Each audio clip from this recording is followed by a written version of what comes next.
ومنفس قدوس أحد أملاك آمين. لومي مدحاني أبعد داويد توليد لكم سلازلو نسخة كريستوس قويتا إيو لوكاس معراف كلتا فضع عسرته كساب عسرته حدا بكريستوس كريستيان بولد دما ولدان ستسمخم زخبركم حزب كريستيان كميك أنيخم سلام كتهلو تمنيتنا ناقلزنا بزر مغنيات لدت ناي قويتانان أملاقنان مدحينان يسوس كريستوس بناي إرترا أرثوذكس توحد بيت كريستيان قدس جبريل تمرت السنبت كفل تمرت استدعلوه مدبزته حيزنا لكم قريبنا لنا نايلوم معنتي قاشانا ممهرنان حاونان مقابي حديث دياقون ساميل هابتيو حاونا ممهرنا مقابي حديث دياقون ساميل أدمينا أخبيركم نابزي بمساخم مجمرتا بسم እግዚአብሔር አምላክ ምስጋና ይከገልጽ ፈቱ እንኳን ናብ ልደት ጎይታናን አምላክናን መድኃኒናን ኢየሱስ ክርስቶስ በሰላም አብጽሐና አሜን። በስመ አብ ወወልድ ወመንፈስ ቅዱስ አሐዱ አምላክ አሜን። ቅዱስ እግዚአብሔር አምላክና እነሆ ነዚ ንዓናን ንዓኹምን ንኩሉ ህዝቢ ዝኸውን ብስራት ናይ ልደቱ ንኸስማዓና ስለ ዘብጽሐና ክብሪ ምስጋና ንዑ ይኹኖ። ክብራት ትምህርት ሰንበት ድማ ንዓይ ከም መኽብር ኣኽቢርኩም ስለ ዝዓደምኩምኒ እግዚአብሔር ኣኽብረለይ እግዚአብሔር ሃበለይ ይብል ርሑስ በዓል ልደት ይግበረልና ካብ ሰላም ኣብጽሐና አሜን። መደብና ብሰላም ጀሚሩ ከፈጽመናን ኩሉ ምእመን ድማ ብጽሞና ክንከታተልና ንዕድም ማለት እዩ። ናብ ሕቶና እስከ ክንመጽእ መቸም ብምኽንያት ልደት ናይ ጎይታናን መድኃኒናን ኢየሱስ ክርስቶስ ንዛረብ ካብ ሃለና ኩሉ ግዜ ከይተጠቕሰ ዝሓልፍ ነገር ዝመስል ኣሎሞ ካብቲ መሰረቱ መታን ክንጅምር መምህር ሳሙኤል ክርስቶስ መን እዩ? ሕራይ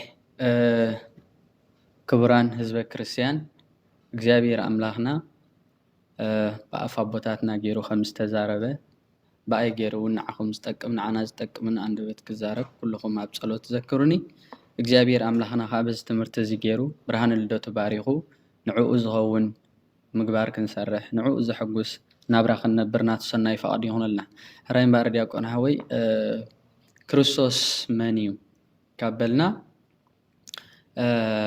ክርስቶስ ክንብል እንከለና ካብ ስሙ እንተዳ ተበጊስና ክርስቶስ ክበሃል እንከሎ እቲ አካላዊ ቃል እግዚአብሔር ወልድ ዝተባሃለ ቅድመ ዓለም ከይተፈጥረ ንሱ እንታይ ዝብል ኣብ ራእይ ዮሐንስ ንዮሐንስ ጽሓፍ ክብሎ እንከሎ ንኣበ ቀለምሲስ እንታይ ኢልዎ እቲ ኣነ መጀመርታን መፈጸምታን ኣነ መወዳእታን መፈጸምታን መይተ ዝነበርኩ ዝተሳእኹ ኸ ይብል እግዚአብሔር አምላክና እግዚአብሔር ወልድ ወይም ድማ ክርስቶስ ካፍቶም ኣጋእዝተ ዓለም ስላሴ ንሕና ኣጋእዝተ ዓለም ስላሴ ሓንቲ ስልጣን ሓንቲ ምኩናን ሓንቲ መንግስቲ ሓንቲ ምስጋና ዝቕበሉ ሓንቲ ስግደት ንክሰግደሎም ስላሴ ንሳቶም ብስም ብግብሪ በአካል ሰለስተ ኮይኖም እነሆ እግዚአብሔር ወልድ ክርስቶስ ድማ ካፍቶም ሰለስተ ስላሴ ብግብሩ ብስሙ ብክውንነትካ ቃል ኣብ ቃል መንፈስ ቅዱስ ኮይኑ ከዊን ክውንነት ከዓ ዘለዎ እግዚአብሔር ወልድ ማለት እዩ። ክርስቶስ ስሙ እንተልና ግና እነሆ እቲ አካላዊ ቃል እቲ ዘለዓለማዊ ቃል ጥንቲ ዘይብሉ መጀመርታ ዘይብሉ መፈጸምታ ዘይብሉ ካብ እግዚአብሔር ኣብ ቅድመ ዓለም ዝተወለደ እነሆ ዓለም ንምድሓን ድማ ካብ ቅድስት ድንግል ማርያም ዝተወለደ እነሆ አካላዊ ቃል ምስትን ዓናን ከድሕነና ኢሉ ካብ ቅድስት ድንግል ማርያም ዝወሰዶ ስጋ ምስለበሰ ክርስቶስ ዝብል ስም ሓዘ ማለት እዩ። ስለዚ ክርስቶስ ማለት እንታይ ማለት እዩ? ክቡር ማለት እዩ። ክርስቶስ ማለት እንታይ ማለት እዩ? እግዚአብሔር ወልድ ማለት እዩ። ክርስቶስ ማለት እንታይ ማለት እዩ? ምስ ኣቦኡ ብቅድምና ማዕረ ዝኾነ ምስ ኣቦን መንፈስ ቅዱስን ብሓድነት ብሰለስትነት ዝምለኽ ዝውደስ ዝቅደስ ማለት እዩ። እታ ክርስቶስ ትብል ስሙ ግና ቅዱስ ቄርሎስን እንታይ ዝብል ወአነግር ኣነሂ ከመ ኢመፍቱ እስምዮ ለቃል እግዚአብሔር ክርስቶስ ዘእንበለ ትስብእት ወኢለ ትስብእት ይብል ኣነሲ ንቃል እግዚአብሔር ነቲ ስግው ቃል ንቃል እግዚአብሔር ነቲ ወልድ ክርስቶስ ኢለ ብዘይ ስጋ ክርስቶስ ክብሎ ብዘይ መለኮት ከዓ ክርስቶስ ክብሎ አይ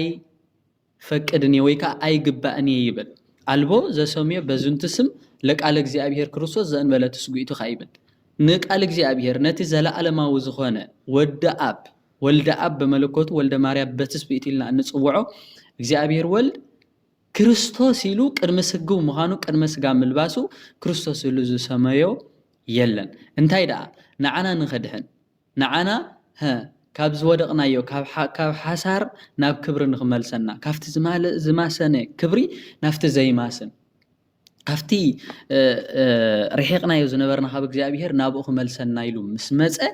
ዝሓዞ ስሚ ማለት እዩ ስለዚ ክርስቶስ ማለት ስመ ተዋህዶ ማለት እዩ ክርስቶስ ማለት መሲሕ ወይ ከዓ መድሓኒት ማለት እዩ ክርስቶስ ማለት እንታይ ማለት እዩ ቅቡእ ወይ ከዓ ክቡር ዝብል ትርጉም ከኣለዎ ማለት እዩ ስለዚ ክርስቶስ መን እዩ እንተዳኢልና ካፍቶም ሰለስተ አካላት አብ ወልድ መንፈስ ቅዱስ ሓደ እግዚአብሔር ወልድ እዩ ማለት እዩ ይመስል ማለት እዩ ጽቡቕ መምህርና ስለዚ ክርስቶስ እግዚአብሔር ወልድ ምዃኑ አካላዊ ቃል ካብ አቦ ንዘለዓለም እናተወልደ ዝነበር ንአብ ዝገልጾ ብኡ ኩሉ ዓለም ዝተፈጥረ ምዃኑ ብሰፊሕ ክትገልጹልና ጸኒሕኩም ስለዚ እዚ ካብ ኣነጸርና ቀጺልና ትንቢት ልደት ክርስቶስ ኣብ ብሉይ ኪዳን ከመይ ይመስል ከተብርሁልና መልካም እግዚአብሔር አምላኽ ኣብዛ ናይ ሕጂ ዝነበረት ክውስኽ እንድሕር ወንጌል ዮሃንስ ምዕራፍ 1 እንተሪእናዮ ናይ ጎይታና ምድሕናን ኢየሱስ ክርስቶስ ማንነት ክገልጽ እንከሎ እቲ ኣቀዲሙ ቃል ብቅድሙ ነበረ ቃል ኣቀዲሙ ነበረ እቲ ቃል ኣብ ኣምላኽ ነበረ እቲ ቃል በዓሉ ኣምላኽ ነበረ ኩሉ ብኡ ተፈጥረ ብዘይኩ ሓደ እኳ ዝተፈጥረ የለን ይብለና ድሓር ወሪዱ ኻ ቃል ስጋ ኮነ ይብል ክርስቶስ ማለት እንታይ ማለት እዩ ቃል ስጋ ኮነ ማለት እዩ ስለዚ ክርስቶስ ብቅድምና ነይሩ ምስመን ምስ አቦን ምስ መንፈስ ቅዱስን ብቅድምና ማዕረ ብክብሪ ማዕረ ንሳቶም ኡርያን በአካል ኡርያን በስልጣን ማለት እዩ ስለዚ ንሱ ከዓ ኩሉ ዝፈጠረ ኩሉ ዝገብር ኩሉ ዝኽእል አምላኽ ዘለዓለማዊ አምላኽ ማለት እዩ ስለዚ እዚ ንጉስ ክርስቶስ እዚ እዚ መድሓኒት ክርስቶስ እዚ ንሕና ደቂ ሰባት ምስ ወደቕና ካብ ክብርና ምስ ሓሰርና ተወሊዱ ከድሕነና ምዃኑ ብብዙሕ ትንቢትን ብብዙሕ ምሳሌያትን ተገሊጹ ማለት እዩ ሐዋርያ ቅዱስ ጳውሎስ ኳስ ንዕብራውያን ኣፍታ ቀዳሚት ምዕራፍ ፍቅደ 1 ምዕራፍ 1 እንታይ ዝብል በብዙህ መትከፍት አይዳ እግዚአብሔር ለአበዊነ በነቢያትህ ቅዱሳን ይብል እግዚአብሔር አምላኽ በብዙህ ሕብረ ምሳሌን በብዙህ ትንቢትን ንአቦታትና በነቢያት ገይሩ ተዛረበም ይብል ስለዚ ነቢያት ስለ ክርስቶስ ዘይመስከረ የለን ቅድም ኢልና ከዋላ ካብ ነቢያት ቅድም ነቢያት መምጻና ዋላ ብስነ ፍጥረት እንተዳሪናዮ እግዚአብሔር አምላኽና ኣብ ችሩቤል 4 እንስሳ ይዘቁም 4 ችሩቤል ይቆም ማለት እዩ አው ከቁም እንከሎ ገጸ ሰብ አሎ ገጸ እንስሳ አሎ ገጸ ላሂም አሎ ገጸ ንስር አሎ ኣብዚኦም እንድሕር ተሪና ክርስቶስ ሰብ ክኸውን ምዃኑ ክርስቶስ ሰብ ኮይኑ መስዋዕት ክኸውን ምዃኑ ክርስቶስ ሰብ ኮይኑ መስዋዕት ክኸውን እንተበልና ግና ብርቱዕ ምዃኑ ዘለዓለማዊ ንጉስ ሓያል ምዃኑ እንሆ ድማ ሰብ ኮይኒዩ መስዋዕት ኮይኒዩ ኣብ ምድሪ ኮይኑ መጺኡ ሓያል ብርቱዕ እንተበልና መርሚርና ክንበጽሕ ዘይንኽእል ምጡቅ ልኡል ምዃኑ ክገልጽ እግዚአብሔር አምላኽ ሰብ ከም ዝኸውን እንታይ ገጸ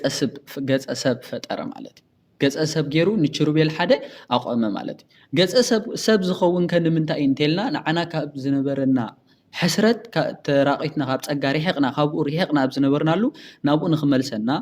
ንሕና ናብ ቀዳማይ ክብርና ክመልሰና ስለዝኾነ እንታይ እንስኻ ብኸመይ ክመልሰና እንተልና ክሕረድ ኣለዎ መስዋዕት ክኸውን ኣለዎ እግዚአብሔር አምላኽና ፍጹም እንተኸውን ኣለዎ ክስዋዕ ኣለዎ ማለት እዩ ክስዋዕ ምዃኑ ከፍልጥ እንታይ ገበረ ገጸ ላሂም ፈጠረ ማለት እዩ ገጸ ላሂም ገይሩ ሓደ ችሩብ ኣቆመ ማለት እዩ ስለዚ እዞም ክልተ እዚኣቶም ሰብ ድኹም እዩ ላሂም እውን ድኽምቲ እያ ምክንያቱ አንበሳ ከም ድላይ ይሰብራ ስለዚ ክርስቶስ ሰብ ኮይኑ እሞ ላሕም ኮይኑ መስዋዕት ኮይኑ እሞ ድኹም ንኸይንብል ከዓ ሓይሉ ዝገልጹ ከዓ ክልተ እንስሳታት ከዓ ፈጠረ እዚኦም ከመን እዮም እንተልና አንበሳ ገጸ አንበሳ ገይሩ ኣብ ችሩቤል ኣቆመ እዚ እንታይ ማለት እዩ ኣነ ሰብ ክኸውን ስጋኹም ክለብሰ ኣብ ምድሪ ክመላለሰ ክበሊዕ ክሰተ ክጠሚኤ መስዋዕት ኮይነውን ከድሕነኩም ነገር ግን እንታይ ከማኹም ድኹም ጌርኩም ግን ከይትሩኢና ኣነ እንታይ ከምቲ አንበሳ ክንቁ ከሎ ኩላቶም እንስሳታት ዝርዕዱ ኣነ ከዓ መርዓዲ መስገዲ ሓያል ብርቱዕ ንኽብል ይገልጽ ማለት እዩ እንዲም ኣብ ራእይ ዮሃንስ ምዕራፍ 5 እንታይ ዝብል እንሆ ዮሐንስ እዛ ማሕተም እዚኣ መንዩ ክቐዳ መንዩ ክድምስሳ መኒ ክፈት ሓይለ ተሸጊረ ይነብዓላ ኣብ ዝነበርኩ እንሆ ኣንበሳ ካብ ነገደ ይሁዳ ወፀ ዝብል ድምፂ ሰማዕኹ ይብል ክርስቶስ ብኣንበሳ ይግለጽ እዩ ዲያብሎስም ብኣንበሳ ይግለጽ እዩ ምክንያቱ ግሩም ብርቱዕ መስሓቲ ስለ ዝኾነ ሓደገኛ ጸላኢ ስለ ዝኾነ ክርስቶስ ከዓ ሓያልን ብርቱዕን ስለ ዝኾነ በዚ ይገልጽ እንሆ ከም ሰብ ኣብ ምድሪ ተተመላለሰ መስዋዕቱ ከም ኮይኑ ከም ለሓም እውን እንተተሰወአ ድኹም ንኸይንብል ባህሪኡ መርቢራ ንበጽሕ ኢና ንኸይንብል ከዓ ከም ንስር ከዓ ሓፊሉ ከዓ ይበርር ማለት እዩ ኣየራት ምጡቃት ምዃኑ ንሱ መርቢርካ ዝብፅሕ ከም ዘይኮነ ንኸፍልጥ ከዓ ከም ንስር ኮይኑ ይበርር እዞም ኣርባዕቱ ኪሩቤል ሰብ ከም ዝኸውን ኣቐዲሞም ኣብ ጥንተ ፍጥረት ከም ዝመስከሩ ናቶም ምሳሌ ናይ ኣርባዕቱ ኪሩቤል ምሳሌ ዝኾኑ ኣርባዕቱ ወንጌላውያን ንሳቶም ኣርባዕቱ ኪሩቤል ጸወርተ መንበሪኦም ኣርባዕቱ ወንጌላውያን ከዓ ጸወርተ ቃሉ ይበሃል ማለት እዩ ስለዚ እዞም ኣርባዕቱ ኪሩቤል ሰብ ከም ዝኸውን እንዳሰበኹ ጸኒሖም ሰብ ከም ዝኸውን እንዳርአዩ ጸኒሖም እቶም ኣርባዕቱ ኪሩቤል ናቶም ምሳሌ ዝኾኑ ኣርባዕቱ ወንጌላውያን ከዓ ሰብ ኮይኑ ዝገብሮ ተኣምራት ዝገበሮ ድሕነት ዝገበሮ ቤዛነት ከዓ እንታይ ገበሩ ማለት እዩ መስከሩ ማለት እዩ ስለዚ ናይ ክርስቶስ ኣምላኽና ሰብ ምዃኑ ካብ ዘበነ ነቢያት ጥራይ ዘይኮንና እንገልጾ ካብ እምበኣር ካብ ጥንተ ፍጥረት ካብታ ዕለተ ሰንበት ጥንተ ፍጥረት ማለት እዩ ከምኡውን ምፅእ እንተልና ብቶም 7-5 ቅድሚና ዝተፈጠሩ ፍጥረታት እውን እግዚአብሔር ኣምላኽና ፈጣሪነቱ ሰብ ምዃኑ እንዳተገልጸ መጽኡ ማለት እዩ ስለዚ እግዚአብሔር ኣምላኽ ስጋና ለቢሱ ኣዳም ስጋና ወይ ከዓ ስጋና ናትና ሰብነት ኣምላኽ ከም ዝኸውን ንኽገልጽ ኣዳም ከም ሓደ ኻባና ኮነ በለ ማለት እዩ እንድሕር ተሪእናዮ እውን በዓል ሊቅ ዮሐንስ አፈወርቅ ምስ ምንታይ ያነጻጽርዎ እንሆ ዲያብሎስ ኣምላኽ ክትኮኑ ኢኹም ኢሉ እንታይ ገይሩ ነይሩ ተዛሪቡ ነበር እሞ እቲ ኣምላኽ ክትኮኑ ኢኹም ትብል ከዓ እግዚአብሔር ኣምላኽ ፈጽሞሎም ይብል ማለት እዩ ስለዚ እግዚአብሔር ኣምላኽና ቅድሚ ትንቢተ ነቢያት ሰብ ከም ዝኸውን ንዓና ከም ዘድሕነና ብስነ ፍጥረት እንዳገለጸ ብናቱ ቃላት እውን እንዳገለጸ እዩ መጽኡ ማለት እዩ በሃይማኖት ኣበው ብዘመን ኣበው እንድሕር ተሪእናዮ ንሱ ማለት እዩ ኩሉ ናይ ኣበው ናብራ ወይ ከዓ ናይ ኣበው ዝነበርዎ ዝሕለፍዎ ኣብዚ ምድሪ እዚ ኩሉ እንድሕር ተሪእናዮ ታሪኾም ናይ ክርስቶስ ኣምላኽና ሰብ ከም ዝኸውን መጽኡ ከም ዘድሕነና ዝገልጽ እዩ ማለት እዩ ናብ ትንቢተ ነቢያት ምስ እንሰግር ግና ምስ ግዜና እውን ነቢ ሙሴም ከይተረፈ ነቢ ያነስእ ለክም ሃዊክም ዘከማይ ወለቱ ስምዑ ወይሉ ነይሩ ማለት እዩ ፍጻሚኡ ንግዚኡ ንኢያሱ እዩ ፍጻሚኡ ግን ንመን ንክርስቶስ እዩ ማለት እዩ ስለዚ እንታይ ዝብል እንሆ ካባኻትኩም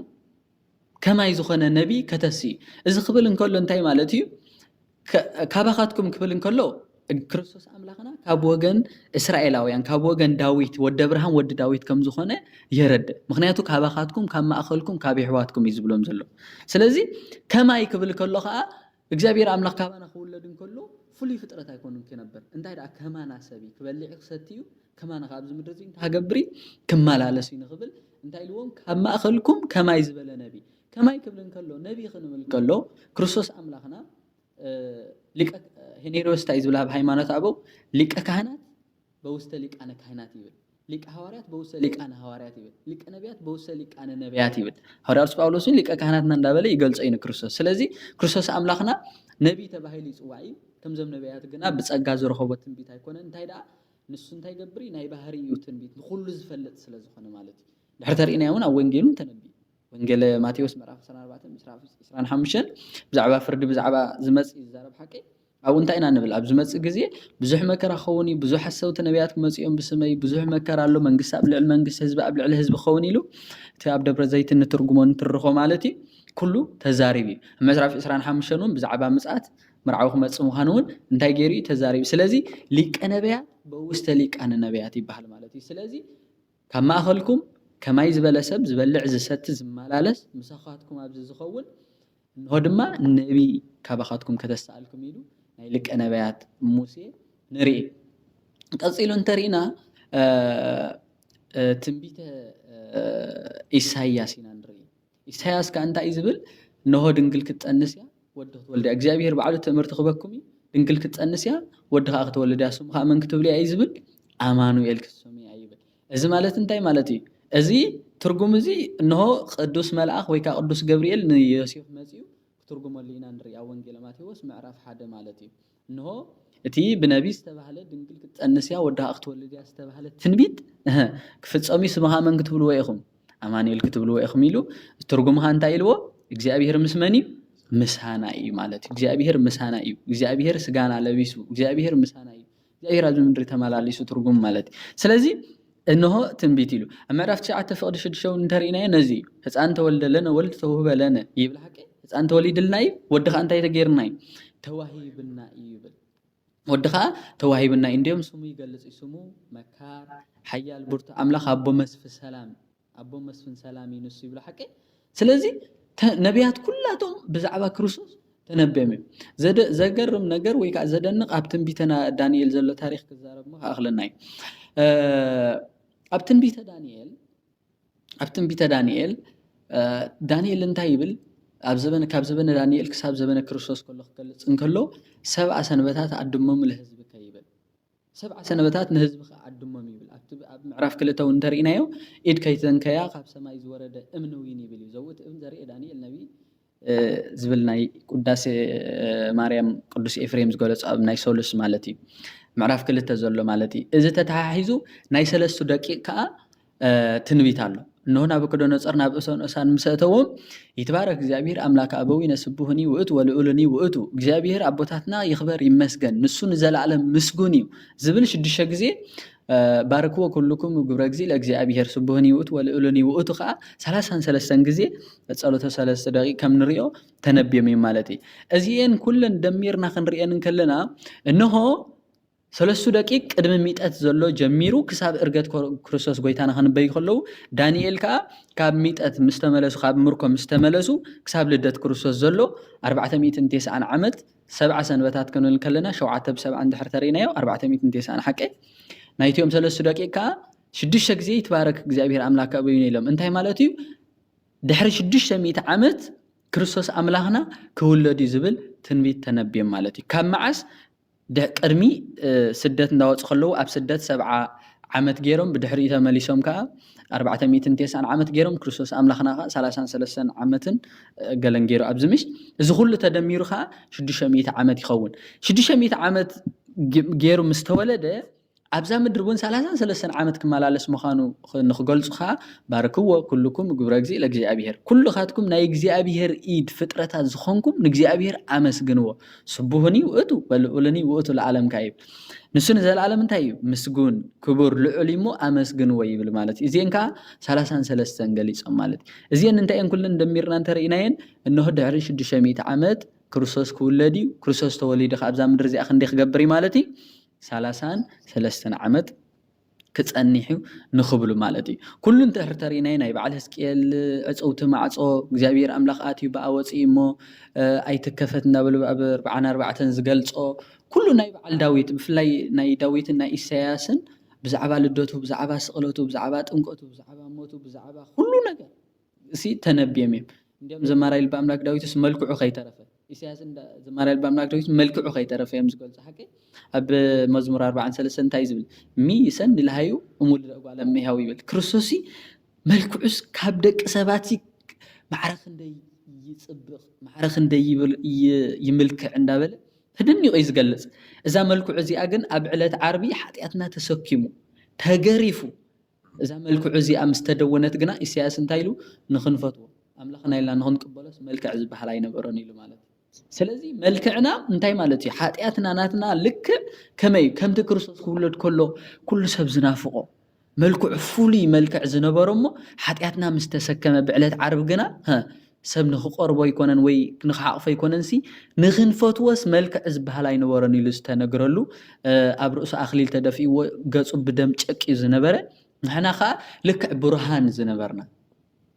ግርማ ዝነበረና ብሓጢኣት ምክንያት እንታይ ኮይና ማለት እዩ ልክዕ ኣይኮነን ዶ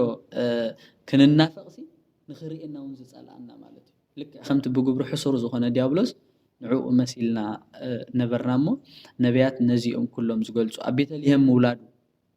ኣብ ምናልባሽ ኣብታ ናይ ቤተልሔም ከነልዕላ እንከውን ናይ ሚልክያስ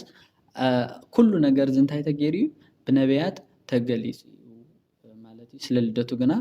أطبيقهم نبيات تنبي بنت هاليم بزعبة بعل نبي دانيال لنا بزعبة نايتين بيت السياسي نزيات بس بحكي እግዚአብሔር አምላኽ ዝኸበረ ተመስገነን ይኹን آمين ነቲ ሕቶስ ብዝተፈላለየ ኩርናዓቱ ከተረድኡና ፀኒሕኩም ማለት እዩ መጀመርታ ጎይታናን መድሓኒናን ኢየሱስ ክርስቶስ ብመለኮቱ ምስ አብን ምስ መንፈስ ቅዱስን ማዕረ ከም ዝኾነ ገሊፅና ማለት እዩ ድሓር እውን ነቢያት ቀቅድሚኡ ልኢኹ ብዛዕባ ምጽአቱ ከም ዝተዛረበ እውን ብጣዕሚ ኣስፊሕኩም ክትገልጹና ፀኒሕኩም ማለት እዩ እዚ እንተደኣ ኮይኑ እቲ ብቃሉ ዝፈጠረ እግዚአብሔር አምላኽ ንዓና ንምድሓን ስለምንታይ ክውለድ ኣድላዩ ኮይኑ ከተብሩልና ጽቡቕ እግዚአብሔር ስለ ስሙ ዝኸበረን ዝተመስገነን ይኹን እግዚአብሔር አምላኽና ሰብ ንምንታይ ሰብ ምዃን ኣድልዩ ክንብል ከለና ሰብ ኮይኑ ክንብል ከለና ሰብ ክርድኦ ዘለዎ ዓቕሚ ሲኢኑ ኣይኮነን እግዚአብሔር አምላኽና ብቃሉ ኩሉ ከም ዝፈጠረ ብቃሉ ንዓና ከድሕነና ብቃሉ ኩሉ ክገብር የድልየ ነይሩ ማለት እዩ ስለዚ እግዚአብሔር አምላኽ ግና ፍቕሪ ክሳብ ሞት ተውርድ ምዃና ንክገልጽ እንታይ ገይሩ ስጋና ክለብስ ኣድለየ ማለት እዩ ስለዚ ሰብ ምዃን ዘድለዮ ቀዳማይ እንድሕር ተሪእና ንኣዳምን ንሄዋንን ዝሃቦም ተስፋ ነይሩ እግዚአብሔር አምላኽ ተስፋ ሂብዎም ነይሩ እግዚአብሔር አምላኽ ዝሃበካ ተስፋ ከዓ ተስፉ ኣይርስዕኒ ቃሉ ከዓ ኣይዓጽፍኒ እንታይ እዩ ዝብል ኣነሲ ከይሕሱ ሰብ ኣይኮንኩን ሓቂ ወላ ያዕቆብን እንታይ ዝብል እቲ ሙሉእን ሰናይን ውህበትን ሲ ካብቲ ዘይልወጥ እግዚአብሔር አምላኽ ዝመጽእ ይብል ሓቂ እግዚአብሔር አምላኽ ኣይልወጥኒ ቃሉ ከዓ ኣይልወጥኒ ሓቂ ኣይዓጽፍኒ ስለዚ ዝሃቦ ተስፋ ነይሩ እንታይ እዩ ተስፋ ሂቡ እንተልና ንሕና ከምዛ ቀዲምና ክንገልጾ ፀናሕና ብርሃን ኣይመሎ ልብስ ብርሃን ዝለበስና ንእግዚአብሔር እንመስል ጽቡቃት ፍጥረታት ገዛእቲ እሱ አምላኽ ዘበጸጋ ንሕና ከዓ አምላኽ ዘበኣማኒ ንሕና ከዓ ኣማልክቲ ዘበጸጋ ነበርና ንሱ ንጉሰ ነገስቲ ንሕና ከዓ ናይ ጸጋ ንጉሳት ነበርና ኣብ ልዕሊ ኩሉ ገዚእና ነበርና ንእግዚአብሔር አምላኽ ፍጹም መልክዕና ናቱ መልክዕ ፍጹም ናቱ ኣርአያ ናቱ ምስሊ ሂቡ ፈጢርና ነበረ እዛ ናቱ ምስሊ እዛ ናቱ መልክዕ እዛ ናቱ ርህራሄ እዛ ብጸጋ ዝሃበና አምላክነት እዛ ብጸጋ ዝሃበና ግዝአት ክንሕዛ ኣይከኣልና እንታይ ጌርናያ ኣፍሪስናያ ማለት ብሓጢያትና እነሆ እግዚአብሔር አምላኽ እንታይ ጌርናዮ ንዕኡ ደፊርና ዝሃበና ትእዛዝ ጥሒስና እግዚአብሔር አምላኽ እንታይ ገበርናዮ ኣቆጣዕናዮ ጸጋና ተገፈፈ ዕራቀትና ተረፍና ማለት ደቂ ሰባት ኣዳም ማለት ስለዚ እግዚአብሔር መሓሪ እዩ እግዚአብሔር ርህሩህ እዩ መሓሪ ስለ ዝበደልኩም ኪድቡእ ጌርኩም ጥፉእ ግን ኣይበለን ኖ ኣቦና ኣዳም ስለመነ ኣዴና ሄዋን ስለመነት እንታይ ልዎም ኣቦና ኣዳም ሓጢያት ምሰርሐ ሊቃውንት እንታይ ይብሉ የቤተፈት ልማድ ኣይረኸበን ይብሉ ቤተፈት ማለት ከምዚ ሕንቆቕ ቆልዓ ምሻሎ ወዲ ሃፍታም ይኸውን እሞ ኣብ ገዛ ይበልዕ ይሰቲ ነበረ እሞ ድሓር ካብ ገዛ እንተውፂኻዮ ክሓስብ እንከሎ እንታይ ዝብል ኣብዚ ግዜ እዚ ይበልዕ ነበርኩ ኣብዚ ግዜ እዚ ይሰቲ ነይረ ኣብዚ ግዜ እዚ ፃወት ይዘናጋዕ ነበርኩ ይብል ኣዳም ግና ኣብዚ ግዜ እዚ ኣብ ገነት ነይረ ኣብዚ ግዜ እዚ ይበልዕ ይሰቲ ነበርኩ ኣብዚ ግዜ እዚ ከም ዝገብር ነበርኩ ዝብል ሕልና ኣብ ርእሲኡ ኣይመፆን ኣቦኒስ ኣውሳቤስ እንታይ እዮም ዝብሉ ኣልበቱ ካልእ ህሊና ለኣዳም ዘእነበለብካ ኢላ ሓጢኣቱ ይብሉ ንኣዳምሲ ካልእ ሓሳብ ኣይነበሮ እንታይ ደኣ ኣብ ልሕሊ ሓጢኣቱ ጥራይ ይበክ ነይሩ ማለት እዩ ስለዚ እግዚአብሔር መሓሪ ስለ ዝኾነ እግዚአብሔር አምላኽና ርህሩህ ስለ ዝኾነ እንታይ ኢልዎ ንስሑ ርእዩ ንብዓቱ ርእዩ በሐሙስ ዕለት ወበመንፈቃለ ዕለት እትወለድ ተወለድትከ ወእድህክ ውስተ መርህብከ ወእትቤት ዘበከ በመስቀል ወበሞት ይልዎ ማለት እዩ እንታይ እዩ በሐሙሸ መዓልትን ፈረቓን እንተኸገብረ ካብ ጓልጓልካ ተወሊደ እንተኸገብረካ ከድሕነካ ናትካ ባህሪ ክሕዜ እንዲያም ሊቁ እንታይ ዝብል ወባእግዚእና ውስተ ኩሉ ጸዋት መመከራ እንተባቲ ኣመከረን ነጸላይ ይብል ጌታን ምድሕና ኢየሱስ ክርስቶስ ናፍቲ ፈጸላይ ዘጻወደላ መጻወርያ ናፍትናትና መከራ ናፍትናትና እሾኽ ናፍትናትና ጸገም ክርስቶስ አምላኽና ንዓና ካብኡ ንኸውፃናስ ናዋኣተወ ኢሉ እንታይ ማለት እዚ እግዚአብሔር አምላኽና ከምዚ ጌርና ደቂ ሰባት ምስ በደልና በቲ ዘይሕሶቃሉ በቲ ዘይዕፀፍ አንደበቱ ንኣቦና ኣዳም ንሄዋን ተስፋ ሂብዎም ነበረ ማለት እዩ ካብ ጓልጋልካ ተወሊደ ተኸገብረካ ከድሕነካ ዝብል ቃል ማለት እዩ ቅዱስ ያሬድ እንታይ ዝብል ማርያም ሰተሃቱ ዝተሃቂሁ ለኣዳም ከመ እንቁ ጻዕዳ ምሽሉ ሓቀይ ከም ዛ ተስፋ እዚኣ ምስ ረኸበ ኣዳም ዛ ተስፋ እዚኣ ምስ ተዋህበቶ መቤታችን ኣብ ሕቁኡ ኮይና ከተብርህ እሞ كتبره ريواي دحنت بقى مسكونه شعو نمبيتاችን ህይወተይ ድሕነተይ በአኺ አንኽብል ንህዋን እንታይልዋ ህይወተይ በላ አዳም ለብእሲቱ አእሚሮ ከመትወጥ እግዝእትነ ማርያም ማሐቂሁ ወእምከር ሰብእሲቱ ተአምረ ማርያም ሐቂ ድንግል ማርያም ካብኡ ከም ትወጽእ ካብ ሕቁ ካብ ከርሲ ሰበይቱ ከም ትወጽእ ፈሊጡ ንህዋን እንታይ በላ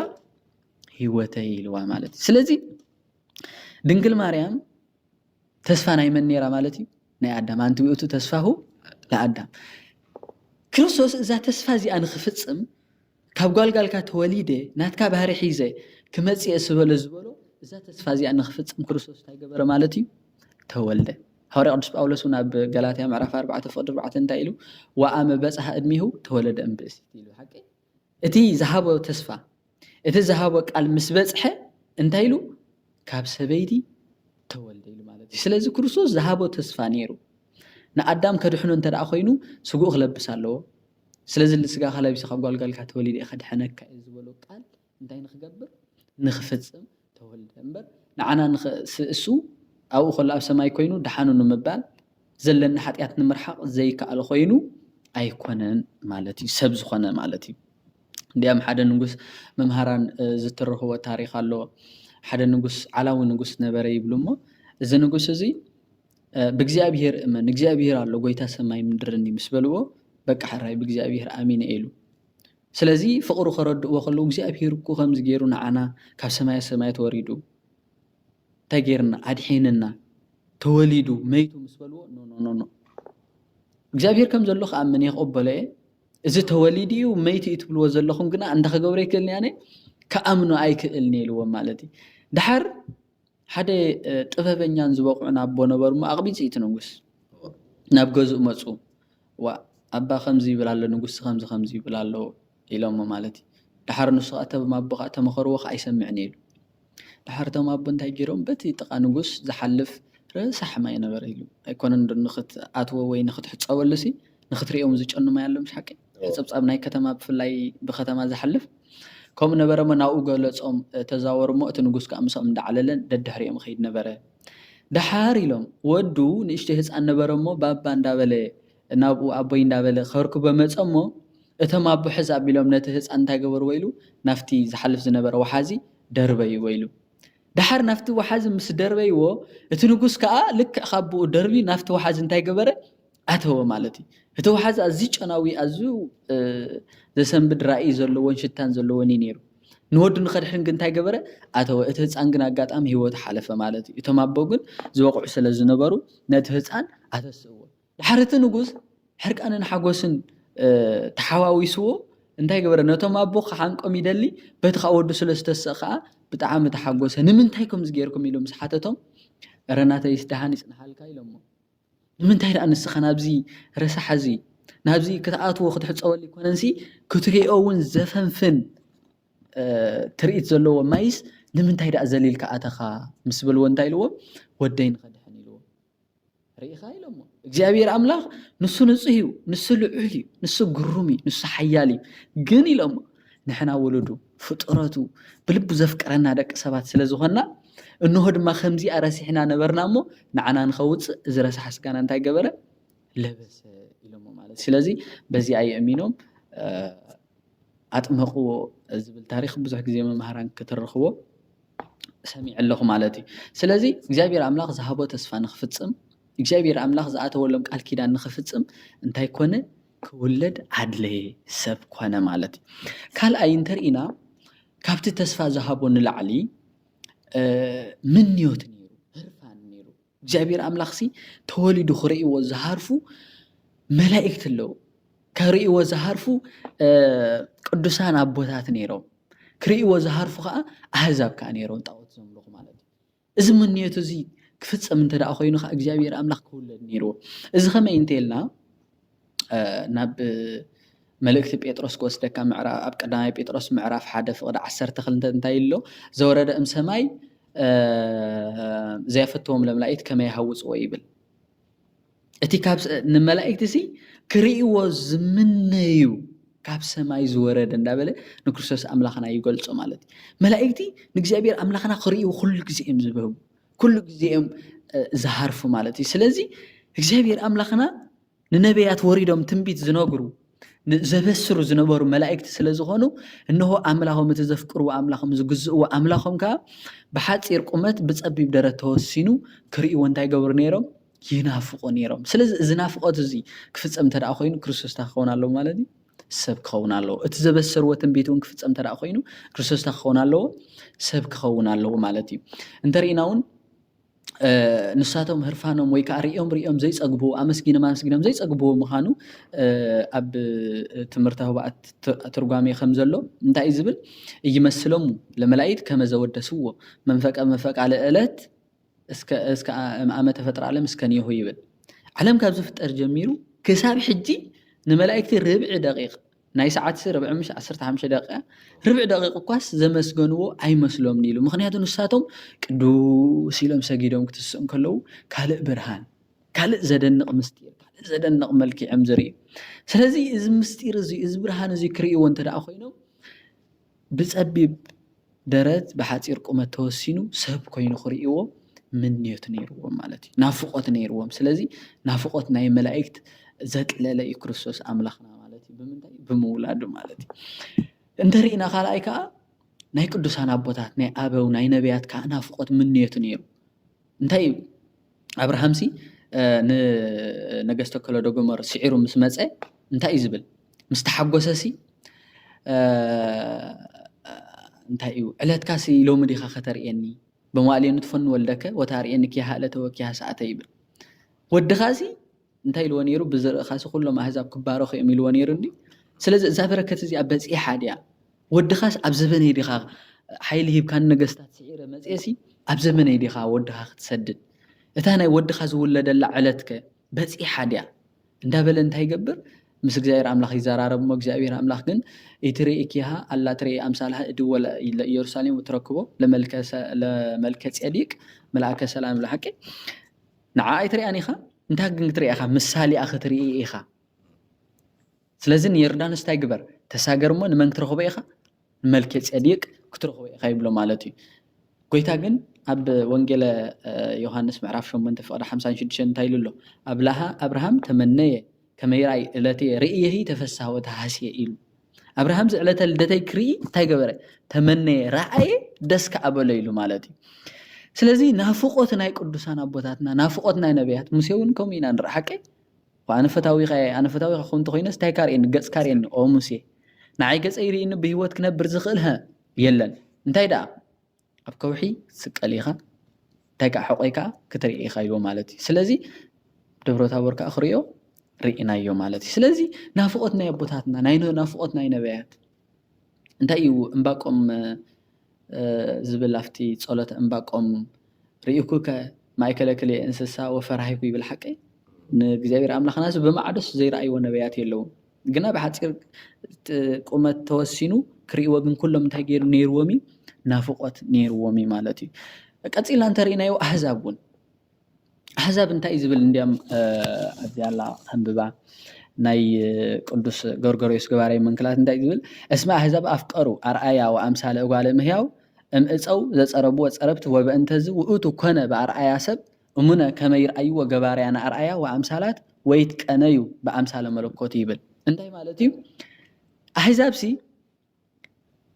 ዕንጨቲ ፀሪብካ ዝርአ ኣምላኽ ደለዩ ዕንጨቲ ፀሪቦም ፀረብቲ ዝፀረብዎ ዘፀባበቕዎ ጣዖት እንታይ ደለዩ ከምልኹ ደለዩ። ስለዚ እግዚአብሔር ኣምላኽ ከዓ እንታይ ገይረ ነዚኣ ምስ ረኣየ ንሱ ከዓ ብምስሊ ደቂ ሰባት ወሪዱ ብምስሊ መለኮቱ መሳም ከምልኽዎ ንዕኦም መሲሉ መፀ። ስለዚ ዓለም ዝርአ ኣምላኽ ደልዩ እግዚአብሔር ኣምላኽ ከዓ ዝርአ ኣምላኽ በሉ ካብ ደለኹምስ እንሆም ኩርኢን ንኽብል ከዓ እንታይ ኮነ ማለት እዩ ሰብ ኮይኑ ንዓና ተወሊዱ ንዓና መሲሉ መፀ ማለት እዩ። ክውለድ ዘድለየ ክርስቶስ ኣምላኽና ነዚ ዮሃንስ አፈወርቅ ይብል ሓንቲ ክውስኸልካ እስመ እጓለ እመሕያው ውሰ ገደፍዎ ወሰኣልዎ ሎሙ ጣዖተ ብኣምሳለ እጓለ እመሕያው ወኣምለክዎ ወኣቅንዕዎ ለፈጣሪሆም ይብል። ደቂ ሰባት ንእግዚአብሔር ኣምላኽ ገዲፎም ደቂ ሰባት ብዝፀረቦም ጣዖታት ኣምለኹሞ እግዚአብሔር ኣምላኾም ገደፍዎ ኣቅንዕዎ ከዓ ይብል። እግዚአብሔር ኣምላኽ ቀናይ ኣምላኽ ሓቂ ብኣምላኽነቱ ኣይደራደርኒ ሓቂ ስለዚ ዘቕንዕዎ ዝርአ ኣምላኽ ካብ ደለኹም እንሆ ኣነ ብዝርአ ሰብነት መፅየኩም እነኹለ ዝመፃኹውን እንታይ እዩ ንዓኹም ንኸልዕል ንዓኹም እንታይ ንክገብር እዩ حفن خبل كاب استوارد كمو ناب كبركم كملس حقي كم عندي قدي قدس إفريم تايزبل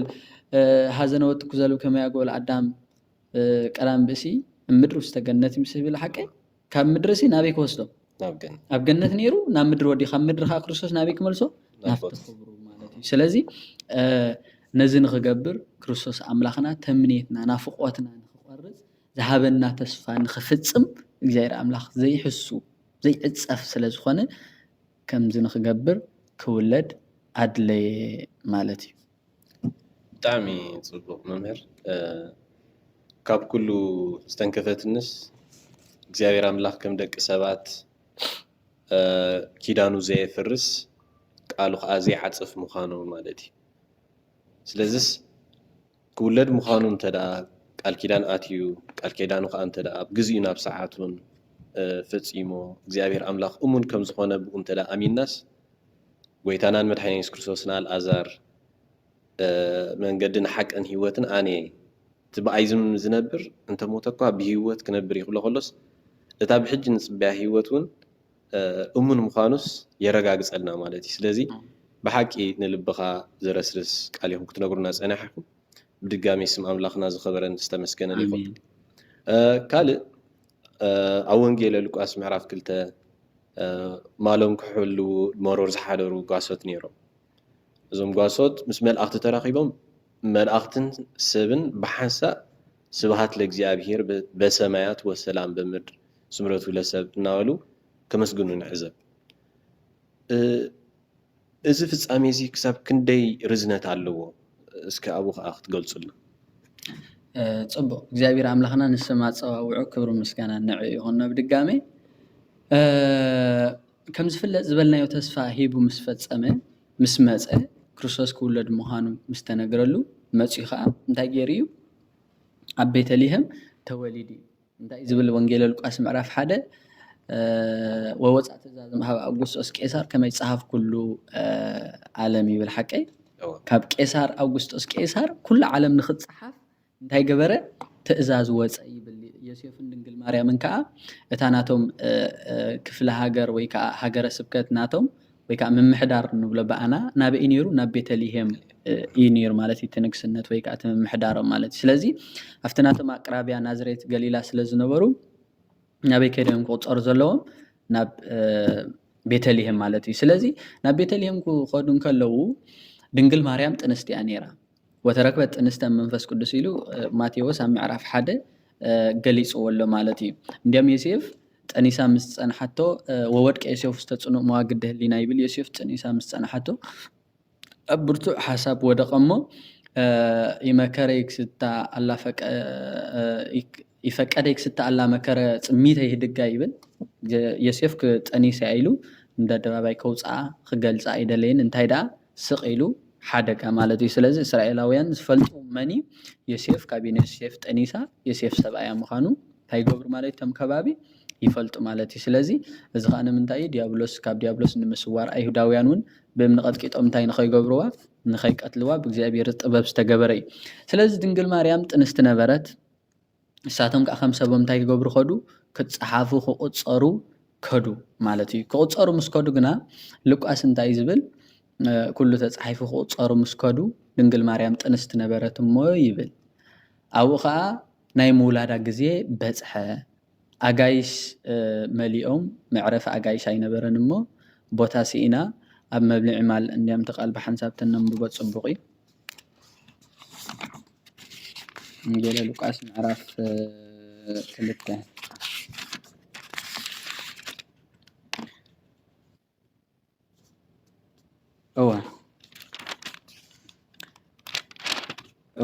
በቲ ቀነእቲ ድማ ኩሉ ኣብ ግዝኣት ሮማውያን ዝነበረ ህዝቢ ክጽሓፍ ካብ ቄሳር አውግስጦስ ትእዛዝ ወፀ እዚ እቲ ቀርሜሌዎስ ኣብ ሶርያ ተሸይሙ ከሎ ዝኾነ ቀዳማይ ጽሕፈት እዩ ሽዑ ነፍሲ ወከፍ ነናብ ዓዱ ክጽሓፍ ከደ ዮሴፍ ድማ ናብ ቤት ዳዊትን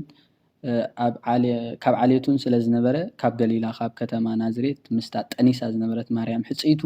ናብ ይሁዳ ቤተልሔም ናብታ እትበሃል ከተማ ዳዊት ክጽሓፍ ደየበ ኢሉ እዚ እንታይ ማለት እዩ ከምዚ ክንብሎ ጸናሕና ንሳቶም ናብኦም ቀረበኦም ዝኾነ መን ነይሩ ቤተልሔም ማለት እዩ ስለዚ ናብኡ ምስከዱ እቲ ነገር እዚ የፋጽ ይኸውን ኣሎ ማለት እዩ ስለዚ ጎይታ ኣበይ ተወሊዱ ክጽሓፉ ኸይዶም ክቁጸሩ ምስከዱ ኣብ ናይ ቁጽረት ዕለት ተወሊዱ ማለት እዩ እዚ ንባዕሉ ዓብይ ትርጉም ኣለዎ ማለት እዩ ንሕና 5500 ዘመን ዲያብሎስ ዝተወለደ እንዳቆጸረ ምስ ቁጽረት ዲያብሎስ ምስ ቁጽረ ኃጣን ተቆጺርና ንነብር ነበርና ንሱ ከዓ ወተህለቀ ምስለ ጊግያን ምስተም ጊግያን ምስተ ኃጣን ተቆጸረ ተባሂሉ ትንቢተ ኢሳይያስ ከም ዝተጻሕፈ ምስ ጻድቃን ንኽቆጽረና ንሱ ምስ መን ተደሚሩ ተቆጸረ ማለት እዩ ጎይታ ንምድሓንና ኢየሱስ ክርስቶስ ምስቶም ኃጣን ተደሚሩ ተቆጸረ ማለት እዩ ካልኣይ ትርጉም ከዓ እንታይ እዩ እነሆ ካብ ሎሚ ኣነ ምስቶም ናይ ዲያብሎስ ኃጣን ተቆጺረ ንስኻትኩም ግና ድሕሪ ደጊም ብዲያብሎስ ቆጸራ የብልኩም እንኽብል እንታይ ገበረና ንሱ ኣብ ክንዳና ኣትዩ እንታይ ተገበረ ተቆጸረ ማለት እዩ ኣብዚ ግዜ እዚ እመቤታችን ትወልዶ ዘላ ማለት እዩ ኣብዚ ግዜ እዚ ምስ ወለደቶ ሉቃስ እንታይ ልጽሒፍልና ኣሎ ምዕረፍ ኣይጋይሽ ኣይነበረን እሞ ኣብ ምንታይ ያደቀሰቶ ኢሉ ኣብ መብልዕ ማል ኣብ ደንበ ናይ ከፍቲ ዝሓድራሉ ኣብቲ መብልዕ ማል ንብሎ መብልዕ ብዑር ኢልና ንጽውዕ ከዓ ንእሽተይ ጸቢብ ቦታ ኣብኡ እንታይ ገበረቶ ኣደቀሰቶ ሽዑ እንታይ ኢሉ ኣሰረቶ መከብያትሁ ወጠብለለቶ ባጽርቅ ትካይብል ብግእዙ በኣሰረቶ በመንከብያት ይብል ብመንከቡ ኣሲራ ከዓ ኣጻብዑ ተኣሰረቶ እዚ ማለት እንታይ ማለት እዩ ንስኻ ልዑል ኢኻ ሓያል ኢኻ ንኽትብል ዓባይ ተኣሰረቶ ካልኣይ ንስኻ በኹሪ ኢኻ ንኽትብል በኹረ ኩሉ ፍጥረት እንታይ ዝብል ሐዋርያ ቅዱስ ጳውሎስ ከመይኩም በኩረ በብዙሃን ኣሃው ይብል ንስኻ በኹሪ ኢኻ ንኽትብል ካልኣይ ከዓ ዮሴፍን ኒቆዲሞስን እንታይ ክገብሩ ኸም ብዕለተ ዓርቢ ከምዚ ኣገይሮም ገኒዞም ክቐብሩ ኸም ንኽትብል ብኽስታይ ከዓ ብኣቅጽረቕቲ ጌራ ከዓ ጠቕለለቶ ቅዱስ ያሬድ እንታይ ዝብል ወኣልበሰቶ ቆጽለ በለሰን ይብል በለሰን ጌራ ዝበሃል ቆጽሊ ከዓ ሸፈነቶ እዚ እንታ ኮይና ሸፊናቶ እንተኢሎም ሊቃውንቲ ስለዚ ሰኣነት ኢሎም ገሊጾም ኣለዉ ከምኡ ድማ ብዕለተ ዓርቢ ከለሜዳ ክትሽፈን ኢኻ ዮሴፍ ኒቆዲሞስን ከዓ ብጻዕዳ በፍታ ገይሮም ገኒዞም ከዓ እንታይ ክገብሩ ኸዮም ከቐብሩ ኸዮም ንኽትብል እንታይ ገበረቶ ጻዕዳ ቆጽረ በለሰን ወይ ከዓ ጨርቂ ጠቕለለቶ ማለት እዩ ኣብዚ ግዜ እዚ ኣብዚ ፍጻሜ እዚ እንሆ ክርስቶስ ንዓና እዩ ተወሊዱ መልአክ እንታይ እዩ ዝብል እንሆ ኣነ ዓብይ ዜና ንዓኹምን ንኹሉ ህዝብን ዝኸውን ዓብይ ዜና ክነግረኩም መጽእ ኣለኹ እዩ ዝብሎም ቆም መላእክቲ እግዚአብሔር መልእልቲሆሙ ይብል ወፈርሁ ዓብይ ጥቀ ይብል መላእክት እንታይ ገበረ ኣብ ቅድሚኦም ቆሞሞ ተምጓሶት ከዓ ፈርሁ ሽዑ እንታይ ዝብሎም መልአክ ኣይትፍርሑ ንመልአክ ፍርሓት ኣርሒቆም ምዝራብ ልማዲ እንታይ ዝብሎ ይትፍራህ ብእሴፍ ትወት ዳንኤል ይብል ዳንኤል ከበሰሮም ምስ መጸ ዳንኤል ኣይትፍራህ ይብል ድንግል ማርያም እንታይ ኢልዋ ይትፍርሂ ማርያም ስመረከብቺ ሞገስ ሃብ እግዚአብሔር ይትፍራህ ዘካርያስ ይብል ሓቂ መላእክት ከበስሩ ከለው ፍርሓት ኣርሒቆም ብዝተሳኸዕ ልቦና ክንሰምዖም እዮም ዝደልዩ ማለት ስለዚ እንታይ ኢልዎም እንሆ ዓብይ ዜና ናይ ሓጎስ ዜና ንዓኹምን ንምንታይ ንኹሉ ህዝብን ዝኸውን ምኽንያቱ ወናሁ ተወልደ ለክሙ መድህን ዘውእቱ ክርስቶስ እግዚእ ብሩክ በሃገረ ዳዊት እቲ ዓብይ ዜና ዝተባሃለ እቲ ዓብይ ሓጎስ ዝተባሃለ ንዓኹምን ንኹሉ ህዝብን ናይ ክርስቶስ መድሃኒና ልደት እንታይ ማለት እዩ ንኹሉ ህዝቢ ንዓኹምን ንኹሉ ህዝብን ክብል እንከሎ እንታይ ማለት እዩ ነዞም ንሰምዕ ዘለና ንኣመንቲ ንዘይኣመንቲ ንሓጣኣን ንኹሉ ሰብ ምክንያቱ ኩሉ ሰብ የመን ኣይየመን ናይ ክርስቶስ ፍጥረት ይኹሉ ማለት እዩ ስለዚ እንታይ ኢልዎም ንዓኹምን ንኹሉ ህዝብን ኣሕዛብን ዝኸውን ዓብይ ብስራት እቲ ብስራት ከንታይ እዩ መድሓኒት ጎይታ ብሩኽ ዝኾነ ክርስቶስ ኣብ ሃገር ዳዊት ካብ ባሕሪ ዳዊት ካብ ወገን ዳዊት ኣብ ከተማ ዳዊት እንታይ ተገይሩልኩም ኣሎ ተወሊዱልኩም ኣሎ ነዛ ነገር እዚኣ ምስ ተፈጸመት እቲ መድሓኒት ዝተወልደ ክርስቶስ ብሩኽ ዝኾነ ጎይታን ምድሓንና ኢየሱስ ክርስቶስ ዝተወልደ እንታይ ንኽገብር እዩ መጽኡ እንታይ ንኽገብር እዩ ተወሊዱ ንኽብሉ ልክዕም ዝብል እንታይ ዝብል ወግብተ መጽኡ ሃራ ሰማይ ብዙሓት ዝኾኑ ኣእላፍ ሰማይ ከዓ ምስቲ መልኣኽ እንታይ ገበሩ ሃንደበት መጽኡ እሞ ኣብኣ ከለዉ እዮም ከዓ ሽዑ ዘመስግኑ ርኢኸ ስብሃት ለእግዚአብሔር በሰማያት ወሰላም በምድር ስምረቱ ንመን ለሰብ ይብል እንታይ ማለት እዩ ክርስቶስ ዝመፀ ንዕርቂ ክርስቶስ ዝመፀ እንታይ እዩ ንዕርቂ ማሕበረ መላእክትን ሰብን ተዓሪቆም ተባኢሶም ዝነበሩ ንኽዓርቕ ደቂ ሰባት ምስ እግዚአብሔር ተባኢስና ዝነበርና ንኽዓርቕ ምክንያቱ ብመንፈስ ረድኤት ተዘይኮይኑ ማሕረ ስለ ዝኾነ እምበር ተባኢስና ካብ ፍቓዱ ርሒቕና ኢና ነርና ንሕና ሓቂ ስለዚ ነዚኣ ንኸምፅኣ እንታይ ገይሩ ስጋና ለቢሱ ተወልደ ስለዚ መላእክት እንታይ እዮም ገይሮም እንሆ ስብሃት ንእግዚአብሔር ኣብ ሰማይ ኣብ ምድሪ ከዓ ሰላም ይኹን ስምረቱ ግን ምስመን ምስ ደቂ ሰባት ምክንያቱ ክርስቶስ ናብ መን ይመጽ እዩ ናብ ደቂ ሰባት ስለ ዝመጸ ከምዚ ኢሎም ምስ መስገኑ ካብዚ እንታይ ኢና ንምሃር እንተደኣ ኢልና እንሆ ዘማራይል በአምላክ ዳዊት እንታይ ኢሉ ነይሩ ሰብሕዎ ለእግዚአብሔር ስብሃተ ሐዲሰ ኢሉ ነይሩ ናይ ሓድሽ ኪዳን ምስጋና እንታይ እዩ ስብሃት ለእግዚአብሔር በሰማያት ወሰላም በምድሪ እንታይ ማለት እዩ ሰብ ንዝኾነ አምላኽ ንዝኾነ ሰብ ምስጋና ይግብኦ ማለት እዩ አምላኽ ንዝኾነ ሰብ ንዝኾነ አምላኽ ምስጋና ይግብኦ ክንብል እንከለና ምን ማለት እዩ ብቆሙ ናፍታ ቀዲምካ ዝሓተትካ ንክንመልሳ እንተደኣ ኮይና ክርስቶስ ማለት እዩ ስለዚ እንታይ እዮም ኢሎም ንሶም ንእግዚአብሔር ኣብ ሰማይ ምስጋና ይኹን ኣብ ምድሪ እውን ሰላም ይኹን ምክንያቱ ናይ ደቂ ሰባት እስመተወጥነ እርቅ ምስለ ደቂ ሰባት ምስ ደቂ ሰባት ዕርቂ እንታይ ተገይሩ እዩ ተጀሚሩ እዩ ንኽብሉ እንታይ ገይሮም ጓሶትን መላእክትን እንታይ ገበሩ ኣመስገኑ ማለት እዩ ስለዚ እዚ ሓጎስ እዚ እዚ ብስራት እዚ እንታይ እዩ ኣምላኽ ሰብ ኮይኑ እዩ ሰብ ኣምላኽ ኮይኑ እዩ ስብሐት ለእግዚአብሔር በሰማያት ወሰላም በምድሪ ክብል እንከሎ ሰማያዊ ንጉስ ኣምላኽ ኮይኑ እዩ ምድራዊ ስጋ ለቢስ እዩ እቲ ምድራዊ ስጋ ከዓ እንታይ ገይሩ እዩ ሰማያዊ ኮይኑ እዩ እዚ ኩሉ ዝኾነ ግን ንምንታይ እንተልና ስምረቱ ለሰብ ንሰብ ድሕነት ንሰብ ፍቕሪ ለኣቅርቦተ ሰብ ንሰብ ናብኡ ንኸቅርብ ጎይታ እንታይ ዝብል ለመተለኣልኩ ምድር ሰብ ኩሉ ሃብየ ይብል ሓቀይ ኣነ ካብ ምድሪ ሓፍተ ኢለዚ ኩሉ ናባይ እንታይ ዝገብር ክስሕብ ብመስቀል ኩሉ ናባይ ክስሕበ ብፍቕሪ ይብል ሓቀይ እዚኣ ካሳያ ማለት እዩ ክርስቶስ መፀን ዕርቂ እዩ ክርስቶስ መፀን ሰላም እዩ ስለዚ ናይዚኣ እንታይ ገይሮም መላእክቲ 5500 ዘመን ካባና ርሒቆም ምሳና ዘሚሮም ኣይፈልጡ ዝነበሩ ክርስቶስ ምስ መፀ ንድሕነት ንዕርቂ ምዃኑ ንኸረዱ እንታይ ገይሮም ስብሃት ለእግዚአብሔር በሰማያት ወሰላም በምድሪ ስምረቱ ለሰብ ኢሎም ኣመስገኑ እቲ ሓጎስ ግና እቲ ብስራት ግና ኣይቋረፀን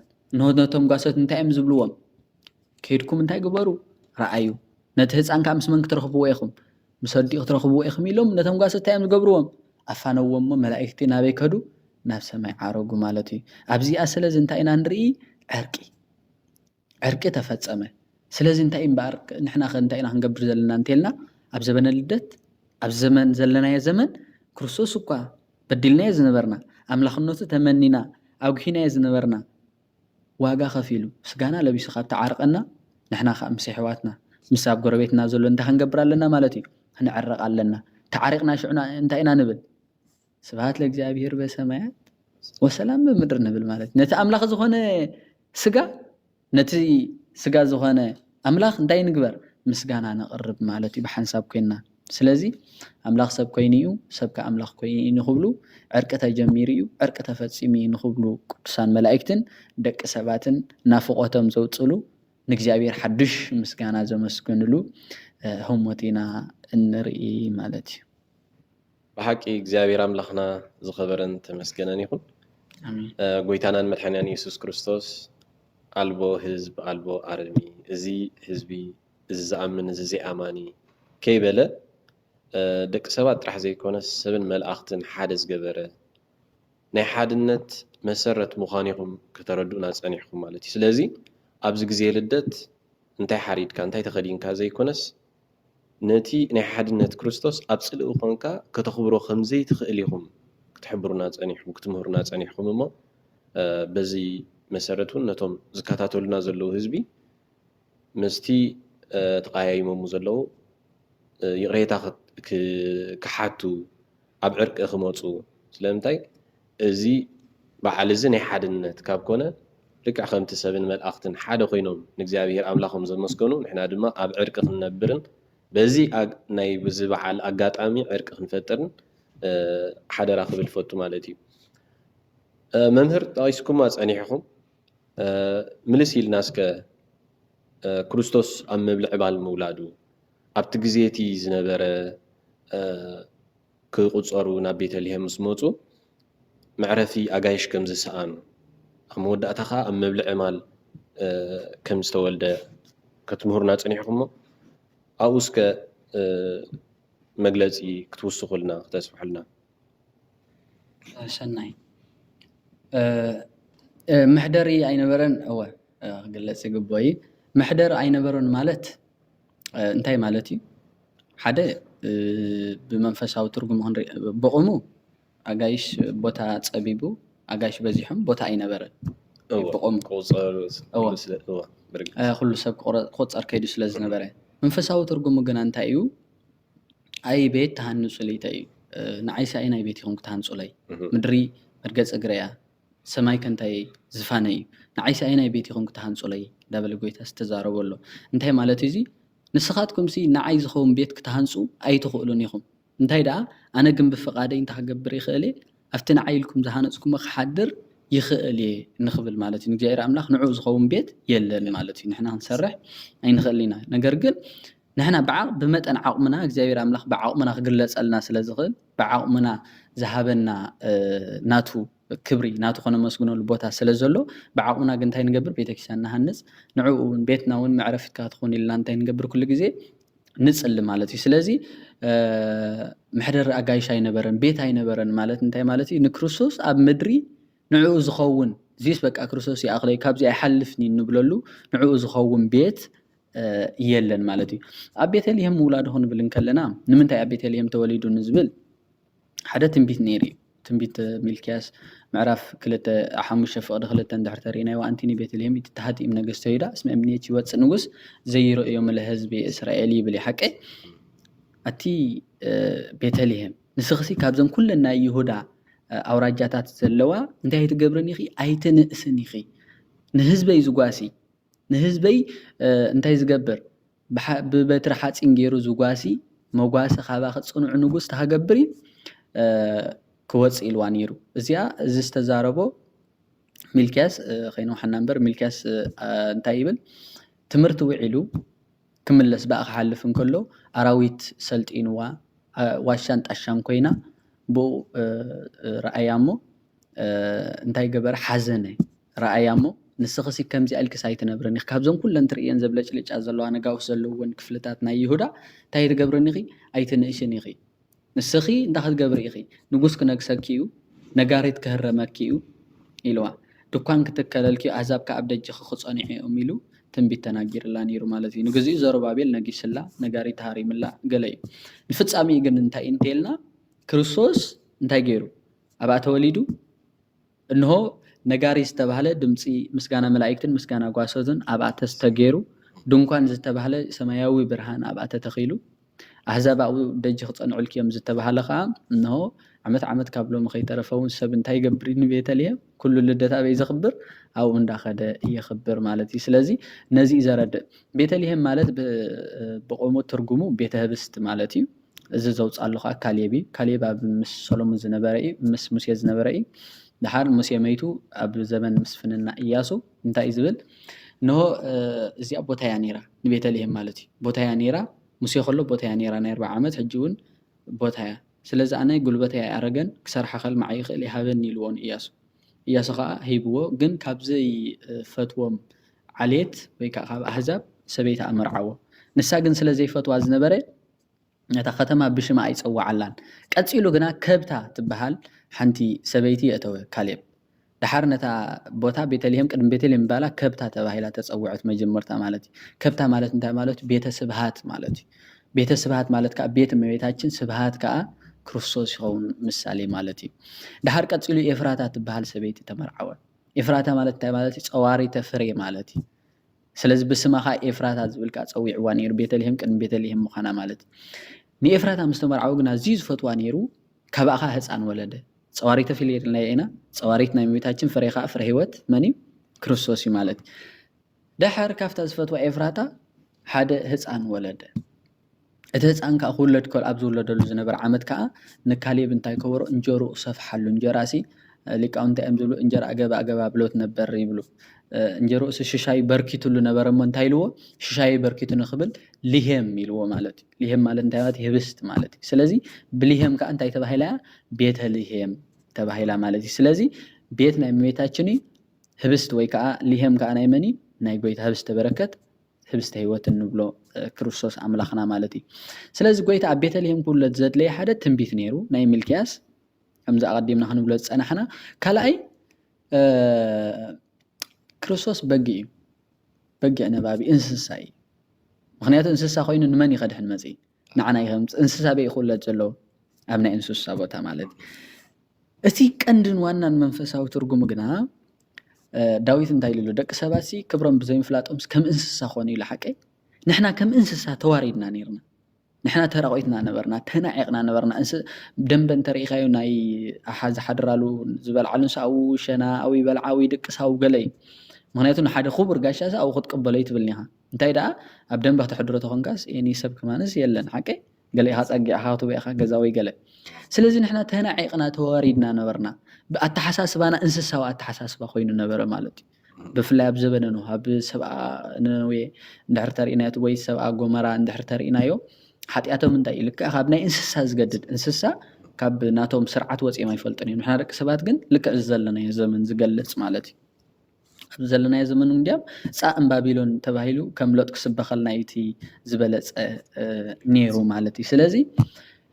ካብ እንስሳ ዝገድድ ከም እንስሳ ተዋሪድና ነበርና እሞ ንስኻትኩም ወሪድኩም እንዲኹም ኣነ ግና እንታይ ክገብረኩም እየ ካብዛ ክብሪ እዚኣ እየ ዘልዕለኩም ዘለኹ ንኽብል ክርስቶስ ኣፍታ ወሪድናላ ዝነበራ ናይ መወዳእታ እንታይ ገበረና ኣልዓለና ንባዕሉ ናይ ኢሳያስ እውን ትንቢት ኣሎ ኣድግኒ ኣእመረ ምቁማሃ ወቤት እግዚኡ ወላሂመኒ ምቁማሃ ድዩ ዝብል ሓቀ ኣብቲ ኢሳያስ ምዕራፍ 1 ፍቅዲ 3 ዘሎ ኣድጊ እንታይ ፈለጠ እዩ ዝብል ናይ ቤተ እግዚኡ ፈለጠ ላሕሙን ቤት ጎይቱ ፈለጠ እስራኤል ግና ብምስለይን ባራይን ዝፈለጥኩም ንዓይ እንታይ ገበሩንን ኣይፈለጥን ይብል ትንቢተ ኢሳያስ ምዕራፍ 1 ፍቅዲ 3 ዘሎ ሃይለ ቃል ማለት ስለዚ እዚ ትንቢት እዚ ንኽፍፀም ንሕና ከዓ ተዋሪድና ዝነበርና ንዓና እንታይ ንኽገብር ሓፍ ንኽገብር ማለት እዩ ንኸብለና እቲ ሳልሳይ ትርጉሙ ከዓ ንሱ በግእ ነባቢ እዩ ነዋ በግእ ለእግዚአብሔር ዘይኣትት ወይ ኣሲስ ኃጢአት ዓለም ከም ዝበለ በግእ ነባቢ ስለ ዝኾነ ክርስቶስ ኣብ ናይ ኢሳቅን እንተሪእናዮ ንኢሳቅ ቀይሩ በግዕ ይስዋ ሓቀይ በአምሳያ ይስሐቅ በግዕ ዝተሰወ በአምሳልያ ናትና ከዓ ክርስቶስ ተሰዊ ኢልና ማለት እዩ ስለዚ ነዚ ንኸረርድእ ኣብ ቤተልሔም ተወልደ ማለት እዩ ብሓቂ እግዚአብሔር ኣምላኽ ይመስገን መቸም ኣብ ብሉይ ኪዳን ሓጢአት ክሰርሑ ከለዉ እስራኤላውያን ብደም ድቤላታትን ብደም ኣባጊዕን ይድሕኑ ነይሮም ማለት እዩ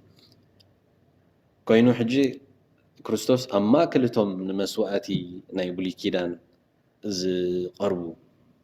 ግን ነቲ ጥንታዊ ሓጢአት ወይ ከዓ ኣብሶ ከርሕቑ ዘይክእሉ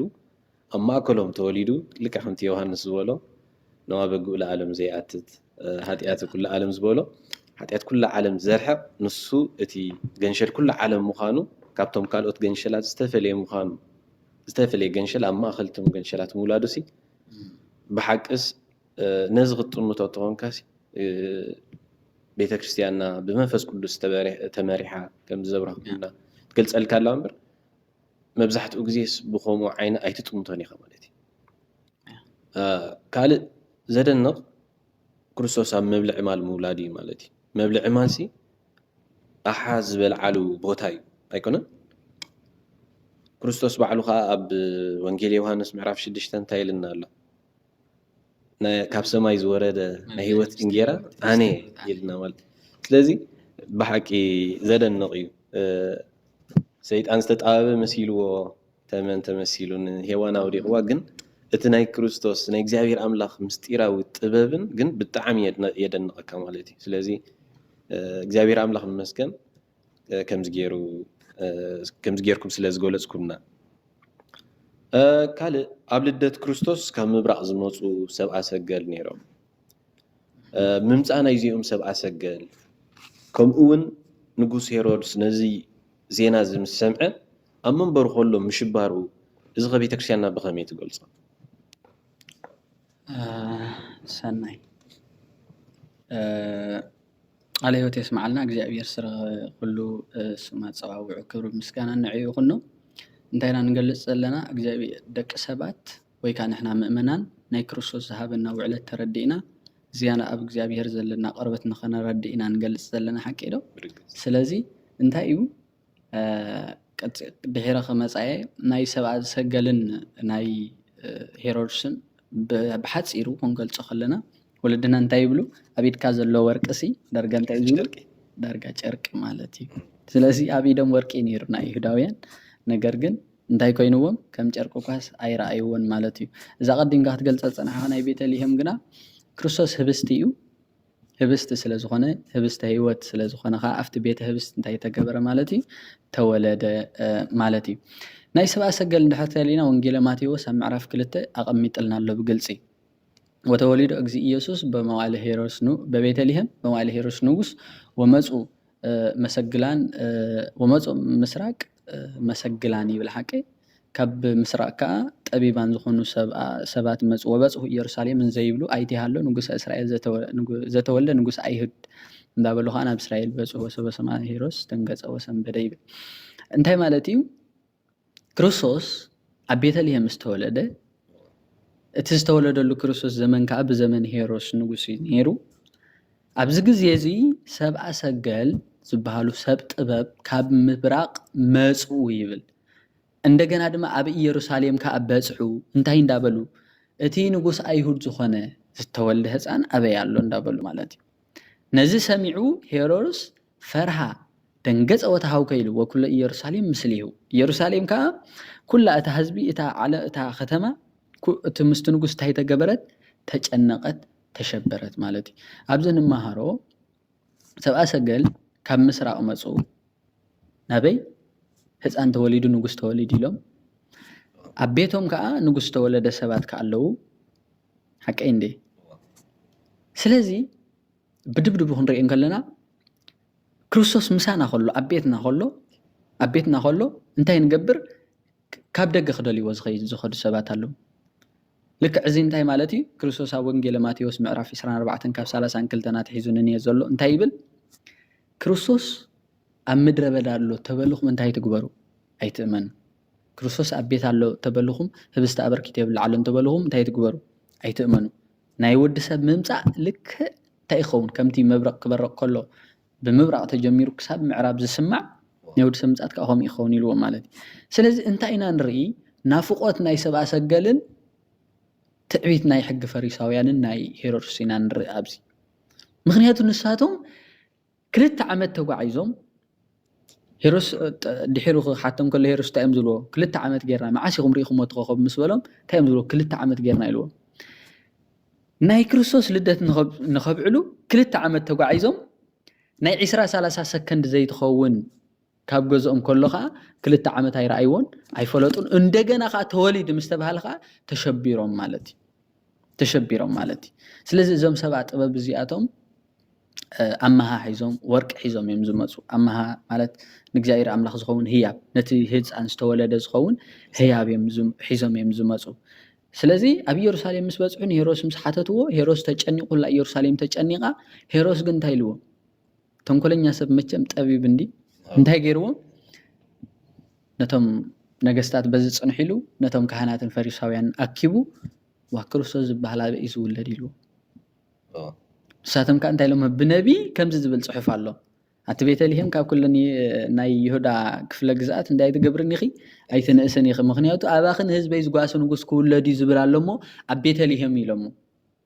ስለዚ ሄሮድስ እንታይ ኢልዎም ሽዑ ኣብ ቤተልሔም ክውለድ ስለቲ ህፃን ኣፀቢቕኩም መርምሩ ድሓር ንገሩን እሞ ክሰግደሉ ኢልዎም ኣብዚ እንሪኦ ነገር ኣምልኾ ኣሎ ስርዓት ኣምልኾ ኣሎ እዚ እንታይ እዩ እንድሕር ተልና ኣብ ቤተክርስትያንና ተሸጊርናሉ ዘለና ኣብ ዘመን እዚ ብፍላይ ብዚ በቃ እዚ ቃል እዚ ክንዝክር ከለና ሲ ኣብዚ ዘለው ኣጋይሽ ኣለው ንጉስ ኣሎ ኩላ ኢየሩሳሌም ኣላ ጸሓፍትን ፈሪሳውያንን ኣለው እዚ እንታይ ማለት እዩ ነጋውስ ኣለው ኣብዚ ዓለም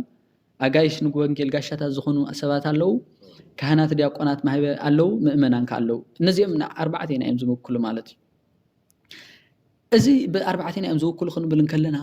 ንክርስቶስ ናፍቆት ዘለዎም ሰባት ኣለው ንክርስቶስ ካብኦም ንዕኡ ደልዮም ዝመፁ ምንም እኳ 2 ዓመት ይጓዓዙ ግን ኣብ ገዝኦም ኮይኖም ዝናፍቅዎ ዝሃርፍዎ ሰባት ኣለው ኣብ ቤተክርስትያን ኮይና ግን እንታይ ንገብር ኣለና ንስሓ እተው ተባሂሉ ስለ ንስሓ ጥቕሲ 10 ክጠቅስ ትኽእል ኢኻ ዲያቆን ሓወይ ንስሓ ግን ዘይተኣቱ ተደኣ ኮንካ እንታይ ትርጉም ኣለዎ ቤተ ክህነት እዚ ተሸጊርና ዘለና ስለ ድንግል ማርያም ናይ ምስጋድ ስለ ቅዱሳን ምስጋድ 30 ጥቕስ ከተምፅእ ትኽእል ኢኻ ከምዚ ኮ ሚካኤል ተሰጊዱሉ ከምዚ ኮ ተሰጊዱ ከምዚ ኮ ኢልዎ መልኣክ ኮ ሰጊዱሉ ሰብ ኮ ሰጊዱሉ ጳውሎስ ኮ ሰጊዱሉ ክትብል ትኽእል ኢኻ ተኣምር ማርያም ክንብብ ከሎ ግን መን ይሰግድ ካብ ቤተ ክህነት ኮነ ካብ ገለ ኮነ ምእመናን ኮነ ማለት እዩ ስለዚ ኣይሁዳውያን እንታይ ይብሎም ኣብ ቤተልሔም ዝውለድ ምስ በሉ ምስቶም ሰብኣ ሰገል ከይድና ክንሰግድ ኣይበሉ ሄሮስ ምሳኹም ኮይነ መክሰግድ ንጉስ ተመጺ ደኣ ከኣነ እውን እሞ ዘለኒ ቀረባት ሒዘ ኸይድ እንታይ ገበረን ኣይበለን እንታይ ጊንዎ መንፈስ ቅዱስ ሊቃውንቲ ይብሉ ገጹ ጸፊዑ እንታይ ገበሮ ኣፍ ከፊቱ ኣዛረቦ ክቆትለ ንኽብል እንታይ ገበሮ ክሰግደሉ ኢሉ መንፈስ ቅዱስ ኣዛረቦ ኢሎም ሄሮስ ተንኮለኛ እዩ ምክንያቱ ብዛዕባ እቲ ህፃናት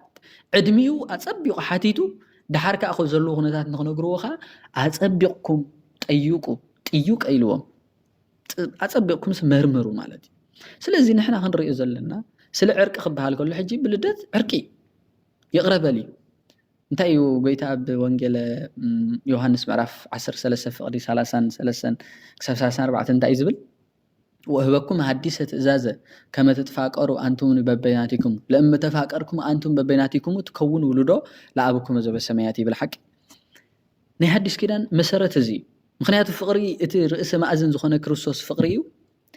نسخن تاي قدي في خيد انتلنا فقر قدي في خيد سلازي سلا فقر خزارة بزخل سب بوزحي سلا عرق خزارة بزخل سب بوزحي نعرق زفت سمجن يلا كبيتها كنات يخون كاب نجستات يخون ካብ ምእመናን ይኹን ካብ ገለ ይኹን ማለት እዩ ስለዚ እዚ ነዚ ተኸቲልና ንኽንገብር ኣለና ብፍላይ እቶም ጸሓፍትን ፈሪሳውያንን እቶም ዝፈልጡ ማለት እዩ ንጉስ ኣይፈለጠን ግን ኣፍሊጦሞ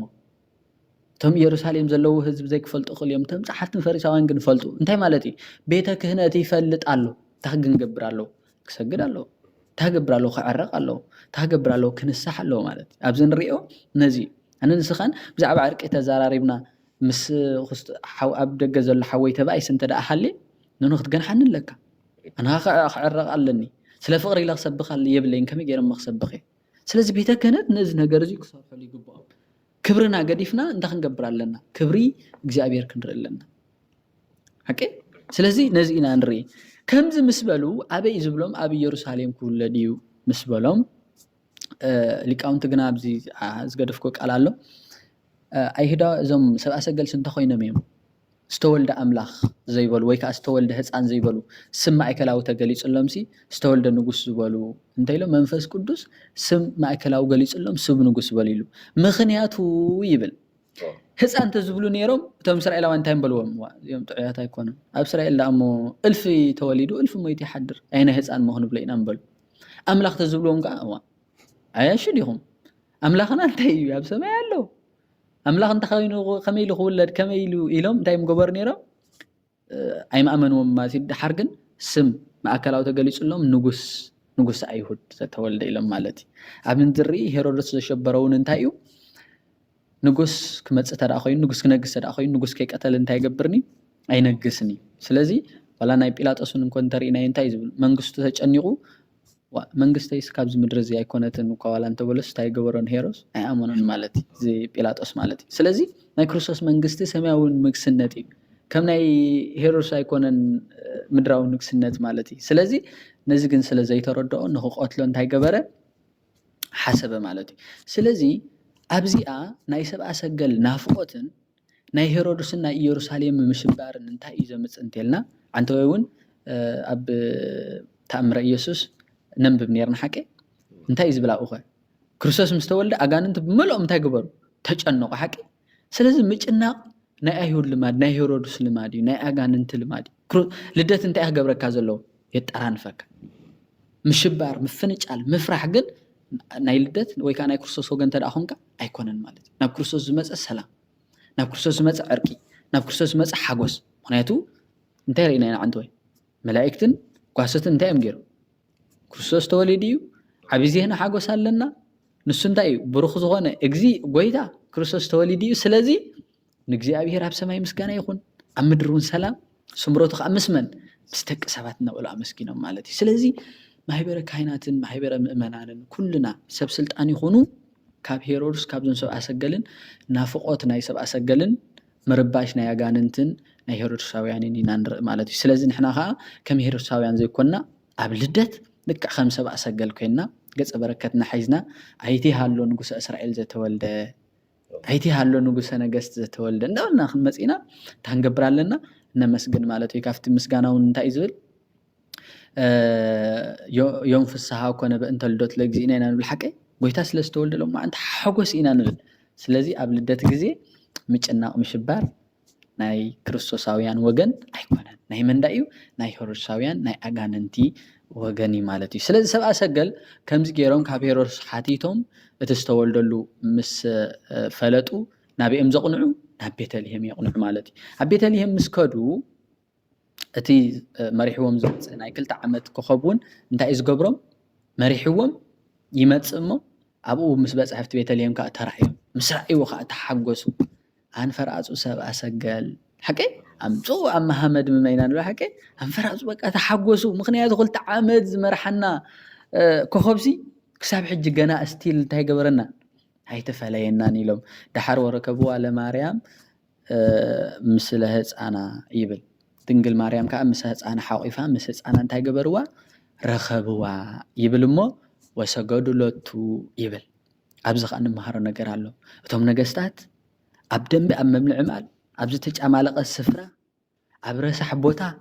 እሞ ከዓ ንጉስ እንዳተባሃለ ንጉስ ተወሊዱሎ እንዳተባሃለ ኣብ ምንታይ ፀኒሕዎም ኣብ ደንበ ፀኒሕዎም ግን እንታይ ገይሮም ኣይፈንፈኑ ክዳና ኣይበሉ ንጉስ ከሎ ዳኣ ከመይ ገይሩ ኣረ ንዑ ከነረጋግፅ ፅንሑ ኣይበሉ ኣረ ፅቡቅ ጌርና ንሕተት ዝኸባቢ ካልእ ከይከውን ኣይበሉ እንታይ ገበሩ ሰገዱ ብሓጎስ ሰገዱ ተንበርከኹ ድሑ እንታይ ዝብል ኣምፁ ኣርሃቡ መዛግብትዮም ይብል ሽዑ ኣምፁ ኣማሃ ወርቀ ከርቤ ወሲነ ይብል ማለት እዩ ድሓር ሳጥኖም ከፊቶም ወይ ከዓ ቦርሶኦም ከፊቶም እቲ ዘለዎም ገጸ በረከት ኣምፅኡ ይብል ማለት እዩ እዚ እንታይ ኢና ንርኢ ብፍላይ ሃፍታማት ሰብ ፀጋ ንቤተ ክርስቲያን ንገዳማት ዝረዱ ሰባት ኣለው እግዚአብሔር ዝባረኾም እግዚአብሔር ዓይንተ ልቦኖም ዝኸፈተሎም ሰባት ኣለው ግን ኩሉ ግዜ ንእግዚአብሔር ኣምላኽ እግዚአብሔር ህይወትና እዩ ዝደሊ እግዚአብሔር ስንታይ እዩ ዝደሊ ህይወትና እዩ ዝደሊ ንዓና እዩ ዝደሊ ስለዚ ቅድሚ ናብ ጁባኻ ምእታውካ ኢድካ ሰልዲ ክትህብ ንቤተ ክርስቲያን ንእግዚአብሔር ኣምላኽታ ክትገብር ኣለካ ክትንበርከኽ ኣለካ ክትሰግድ ኣለካ እንዲኦም ኣብዛ ናይ ሄርሳውያን ኩሎም ሽባሮም ዝገለጹ ኩልካ ሓንቲ ስቂላ ከንብባ ከለኹ ትገርመኒ ቃል ኣላ ናይ ወንጌል ዮሃንስ ምዕራፍ 12 ምዕራፍ 1 ፍቅዲ 12 ማለት እዩ እንታይ ዝብል ወለእሊኣሁ መጻ ወእሊኣሁ ሰይተወክፍዎ ወለእለ ተወክፎ ወሃቦም ውልደ ስልጣነ ውልደ እግዚአብሔር ይኩን ይብል ኣፍታ ናይ ምሽባር እንዲያ ከምፃ ኢለ ተዘኪረሃኒ እንታይ እዩ ክርስቶስ ናብናቱ ናብ ወገናቱ መጻ ኢሉ እቶም ወገናቱ ግን ኣይተቀበልዎን ኢሉ ነቶም ዝተቀበሉ ወገና ደቂ እግዚአብሔር ክኾኑ ስልጣን ሃቦም ኢሉ ሽዑ እንታይ ዝብል ወኢኮኑ እምስምረተ ብእሲ ወብእሲት ኣላ ውልደ እግዚአብሔር እመንቱ ይብል እቲ ውልደ እግዚአብሔር ምዃን ከዓ ብሰበይትን ብሰብኣይን ዝመጽእ ዘይኮነ ብምንታይ ብእግዚአብሔር ዝውለድ ማለት ስለዚ ናብናቱ ናብ ኣይሁዳውያን መጸ ናብ ሄሮድሳውያን መጸ ናብ ጸሓፍትን ፈሪሳውያንን ትንቢት ዝሓዙ ሰባት መጸ ግን ንሳቶም እንታይ ገበርዎን ኣይተቀበልዎን ዝተቀበልዎ ሰብኣ ሰገል ግን እንታይ ገበሩሉ ንዑ ገጸ በረከት ሒዞም መጹ እነሆ ከዓ ኣስብ በረከቶም ልደቱ ኣካፊልዎም ከዓ ደቂ እግዚአብሔር ኮይኖም ብኡ ኣሚኖም ከዓ ከዱ ማለት እዩ እዞም ሰብኣ ሰገል መን እዮም እንተልና ወይ ከዓ ከመይ ኢሎም እዮም 2 ዓመት ተጓዒዞም እንተልና ታሪኾም ዘረድሽ ዝበሃል ኣባ ሓጎኦም ናቶም ማለት እዩ ነዊሕ ታሪክ ከሎ ይኽእል ግን ዘረድሽ ዝበሃል እንታይ ይገብር ስፍላስፋ ጠቢብ ነበረ ብሓቂ መሰገላን ጠቢባን እዮም እዞም ሰብኣ ሰገል ናይ ብሓቂ እዮም ጠቢባን ክትሪኦም ከለኻ ኣዘራርቦኦም ኣማፃፅኦም መኻነቲ ምንጭ ጥበብ ዝኾነ ጥበብ ሰመድሃኒ ነውእቱ ዘቤት ዘወነበብ ዝንሃተዶም እንዳተባሃልና ነመስግኖ ክርስቶስ ምድላይ መምፆም ከዓ ዝያዳ ጥበበኛታት የብሎም ኣብ ርእሲኡ ከዓ ገፀ በረከቶም ክትርኢ ከለኻ እቲ መንፈሳዊ ምስጢሩ ማለት እዩ ስለዚ ዘረድሽ እንታይ እዩ ዝገብር ኣብ ጥቃረባ ኮይኑ መፅሓፈ ፍልስፍንኡ ይርኢ ነበረ እሞ ይብል ድሓር ኣብቲ መፅሓፉ እንዳገንፀለ ከሎ ልክዕ ሓንቲ ንግስቲ ትመስል ሰበይቲ ህፃን ሓቂፋ ኮኸብ ከዓ ኣብ ልዕሊኣ ተሳኢሉ ረኣየ ማለት እዩ ስለዚ እዚኣ ቅንዕቲ ነገር ከይኮነት ኣይተርፍን እያ እሞ ቀልጢፈ ክስእላ ኢሉ ስኢሉ እንታይ ገበረ ንደቁ ኩሉ ግዜ እዛ ነገር እዚኣ ምስ ተፈፀመት ነዚ ኮኸብ እዚ ምስ ረኣኹም እዚ ኮኸብ ተመሪሕኩም ናብዛ ሰበይቲ እዚኣ ኪዱ ዝብል ንደቁ ፅሒፉ ኣቐመጠ ማለት እዩ እተን ከርቤ ዕጣን ወርቂ ከዓ ምስአን ማለት እዩ እዚአን ስለ ሊቃውንቲ በተርጉማ እንታይ ኢሎም ገልፆም ኣለው ኣዳምን ሄዋን ተባኢሶም ነበሩ እሞ ይብል ድሓር ኣዳምን ሄዋን ክሕፀያ ስለ ዘለዎ እግዚአብሔር ኣምላኽ ንሚካኤል ንገብርኤል ንሩፋኤል ሃቦም እሶም ከዓ ንኣዳም ሃብዎ እሞ ኣዳም ከዓ እንኪ ህፅየ ኺሉ ሃባ ብኡ ከዓ እንዳተወራረደ ከዓ ናበይ በፅሒ ናብኡ በፅሒ ንጉስ ግብፂ ከዓ ዘሪፉ ናብኡ በፅሒ እሞ ብኡ ተተሓሒዙ ናብ ዘረድሽ በፅሒ ይብል دحر زيوم نزا سئل زيان نزو كوخوبن حيزوم አለው دحر زن ገጸ በረከት ካ حيزوم من አለው ማለት ስለዚህ ነዚህን حيزوم يم እዚ ሁሉ ዓመት ተጓዓይዞም ማለት አቦኦም ምንም መልአክ መጽ አይዛረቡ እግዚአብሔር መጽ አይዛረቡ እንታይ ዳ ተገሊጽሉ ሲኢልዋ ዛ ነገር እዚ አምስ ኮነት እንታይ ግበሩ ከድኩም እዚ ኮኸብ እዚ ተመሪሕኩም ከዱ ብዝበሎም ቃል ማለት ሕጂ ናፍቆት ርእ አይሁዳውያን ሲ ትንቢት ክንገልጾ ጸናሕና ምስኦም ይነሩ እዚ ሱባኤ ናይ በዓል ዳንኤል ምስኦም ይነሩ ሱባኤ ናይ ነቢያት ትንቢት ናይ ነቢያት ምስኦም ይነሩ ግን አይበሉን አይቅለቡሉን ጎይታውን እንታይ ኢሉ አብ ማቴዎስ ምዕራፍ 13 ካብ 16 ጀሚሩ ብዙሓት ነቢያት ንዑ ዝራእይዎ ከመስግኖም ከለና ሐዋርያት እንታይ ኢሎም ብዙሓት ነቢያት ጻድቃን ነዚ ትሪእዎ ዘለኹም ክሪኡ ደለዩ አይራእዩን ክሰምዑ ደለዩ አይሰምዑን ንስኻትኩም ግና ብጻዕኒ የሚለዎም ሓቀይ ብዙሓት ነቢያት ዝናፈቅዎ መጽሐፍቲ ዝጻሕፍዎ ምስኦም ኣሎ ሱባኤታት ምስኦም ኣሎ ነገር ግን እንታይ ገበሩን ንዑ ተኸቲሎም ሱባኤ ክቆጽሩ አይከኣሉን ንክርስቶስ ናብ እመጽ ዝሁሉ ታገብሮ ይካሉን ከቀበሉ ይካሉን ነቶም ብሓንቲ ራእይ ሙኻ አቦኦም ጽሒፍሎም ከይዶም ነቲ ነገር ከረጋግጹ ሆብ ተመሪሖም ዝኸዱ ግና እንታይ ገበርዎ ተቀቢሎም መስለ ዝሆን በረከት ልደዱ አሳተፎም ማለት እዩ ስለዚህ እዞም ነገስታት እዚአቶም እንታይ ሒዞም እዮም ዝመጹ ወርቂ ዕጣን ከርቤ ማለት እዩ እዚ እንታይ ይትርጉሙ ወርቂ ዕጣን ከርቤ ንክርስቶስ ንምንታይ ይዘድልዩ እንተልና ወርቂ ከምቲ ንፈልጦ ጽሩይ ባህሪ እዩ ሓቀይ እስኻ ጽሩይ ባህሪ ኢኻ ንኽብሉ ዕጣን ከም ዝፈልጦ ምእዝ ይጨኑ ካብ ርሑቕ ይሽትት ምእዘ ባህሪ ኢኻ ንኽብሉ ከርቤ ኢኻ እንታይ ዝገብር ንዝተጸገነ ዝተሰብረ ይጽግን ዝተፈላለየ ኢኻ ሓደ ይገብር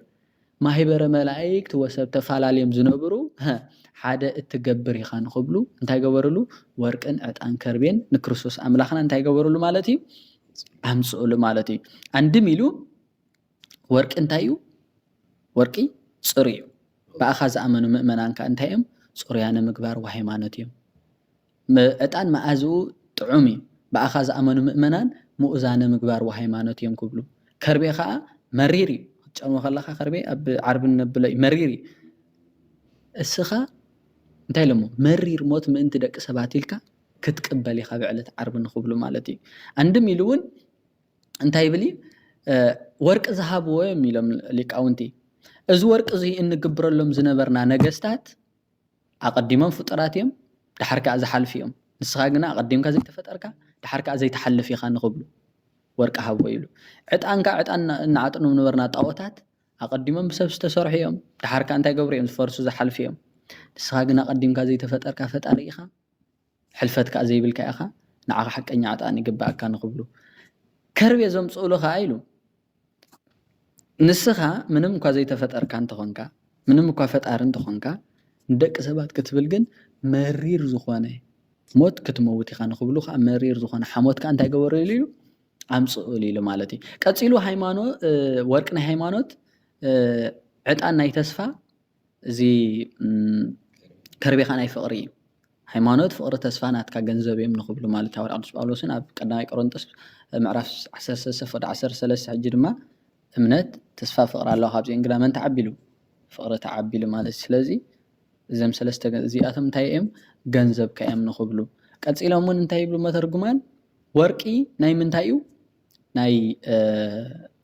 ናይ ሰማይታት ምሳሌ ይብሉ ፈተኖም ለሰማይት ከመ ወርቅ በእሳት ይብሉ ንሰማይታት ከም ወርቅ በእሳት እንታይ ገበሮም ፈተኖም ይብሉ መዓዛ ዕጣን ከዓ ናይ ቅዱሳን ናይ ባህታውያን ዕጣን ካብ ርሑቕ ከም ዝሽትት መዓዛ ባህታውያን ከዓ እንታይ ገብሩ ብተስፋ ነበርቲኦም ይብሉ ልክዕ ተስፋ ኢልና ምስ ነርና ዓንተ ወይ እንዲም ዮሐንስ አፈወርቅ እንታይ ዝብል ተስፋስ ትረስዮ ለዘይ ሃለወ ከመ ዝሃለወ ይብል ተስፋ ነቲ ዘየለ ከም ምንታይ ተገብረል ከም ዘሎ ማለት እዩ ስለዚ ባህታውያን ከዓ ብተስፋ ነበርቲኦም ንኽብል ማለት እዩ ከርቤኻ ናይ ምእመናን ምሳሌ ከርቤኻ እንታይ ናይ ምባል ምሳሌ ዝተሰበረ ሓደ እንዲ ዝገብር ሓቀይ ዝተረሓሓቀ ዘቀራርብ ማለት እዩ ምእመናን ከዓ ብፍቕሪ ሓደ ምስ ሓደ እንታይ ትገብሩ ተቀራሪቦም ሓደ ኮይኖም ዝነብሩሉ መንገዲ ማለት እዩ ስለዚ እንታይ ማለት እዩ እዚ ኩሉ እዚ ገንዘብካ እዩ ንኽብሉ ሰማይታት ባህታውያን ምእመናን ናትካ ገንዘብ እዮም ንኽብሉ ወርቂ ናይ መላእክት ምሳሌ እዩ ዕጣን ናይ ደቂ ሰባት ምሳሌ እዩ እዚ ከርቤኻ ናይ ካልኣን ፍጥረታት ምሳሌ እዩ መላእክት ደቂ ሰባት ካልኣን ፍጥረታት ገንዘብካ እዮም ንኽብሉ እዚ ኩሉ እዚ እንታይ ገበሩሉ ማለት እዩ ኣምጽኡሉ ገበርሉ ማለት ስለዚ ንሕና ካብዚ እንታይ ኢና ንመሃር ቅድሚ ኢድካ ናብ ጅባኻ ምስዳድካ ንክርስቶስ ሓቀኛ ኣምልኾ ምስጋድ ሓቀኛ ኣምልኾ ምምላኽ ብድሕሪኡ ኸ እንታይ ምባል ዘለካ ገጸ በረከት ንክርስቶስ ንዑ ይገልጸለ እዩ ዝበልካዮ ካብታ ኢድካ ዘላታ ካብታ ኢድካ ዝመልኣተልካ ኸዓ ንክርስቶስ እንታይ ምግባር እንዲያም ዝማሬ ልበ ኣምላክ ዳዊት እንታይ ዝብል ጥቕሱ ኣይዝክሮ ምልክዝ ኣበድር መስዋኢት ምጽዋት መስዋኢት ይብል ሓቂ ካብ መስዋኢት ምጽዋት ይፈቲ ይብል ምጽዋት ንእግዚአብሔር ኣምላኽ እንረኽበሉ ናይ ቀረባ እዩ ገጸ በረከት እንታይ ኢና ንእግዚአብሔር ኣምላኽ ብስም ክርስቶስ ክንህብ እንከለና ንመን ኢና ንህቦ ዘለና ንዑ ኢና ንህቦ ዘገበርኩሙ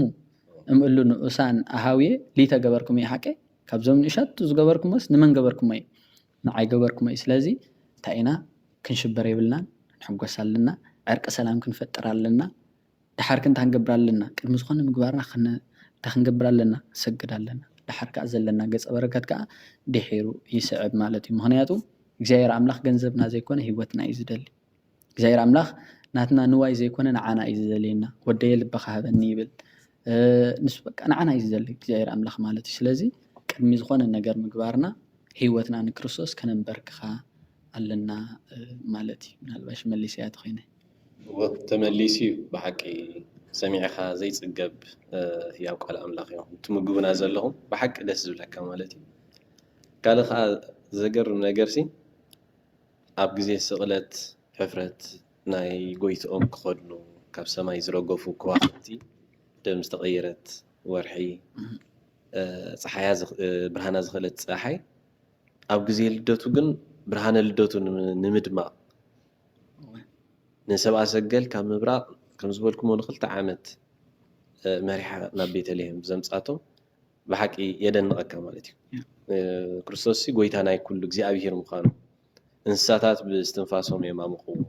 ሰብን መልኣኽትን የመስግንዎ ኮኸብ ንሰብኣ ሰገል መሪሓ ተምጽኡ ሰብኣ ሰገል ከዓ ካብ ርሑቕ ገይሾም ክበጽሕዎ ከለዉ ኩሉ ናብኡ ዝእክብ ናይ ሓድነት ኣምላኽ ገዛኢ ምዃኑ የረዳእካ ማለት እዩ ስለዚ ንኽብሪ ስሙ ንዘለኣለም ይኹን ብሓቂ እቲ ዕላልና ኣይምኖን እዩ ብሓቂ ደስ ዝብል ኣስተምህሮ ይኹም ትብና ዘለኹም መጋቤ ሓዲስ ሓውና ካልእ ናብ ሓረግ ወለዶ ናይ ክርስቶስ እስከ ንምጻእ ኣብዚ ምናልባት ነቲ ምእመናን መብርሂ ዘድልዮ ኣሎ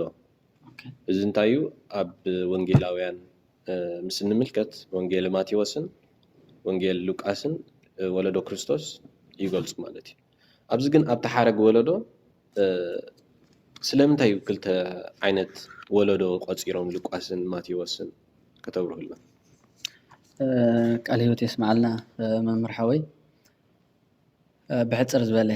ግዜ ከይነውሓና እዚ ከም ዝበልካዮ ማቴዎስ ኣቐዲምና እውን ኢለካ ነይረ ኣርባዕትዮም ወንጌላውያን ክርስቶስ ኣምላኽና ታሪኹ ይነግሩ እዮም ዝገበሮ ቤዛውነት ዝገበሮ ተኣምራት ዝገበሮ ድሕነት ዘዘንትው እዮም እቶም ኣቐዲሞም ዝነበሩ ኪሩቤል ሰብ ከም ዝኸውን መስዋእቲ ከም ዝኸውን ብርቱዕ ምዃኑ ልዑል ምዃኑ ከም ዝገለጹ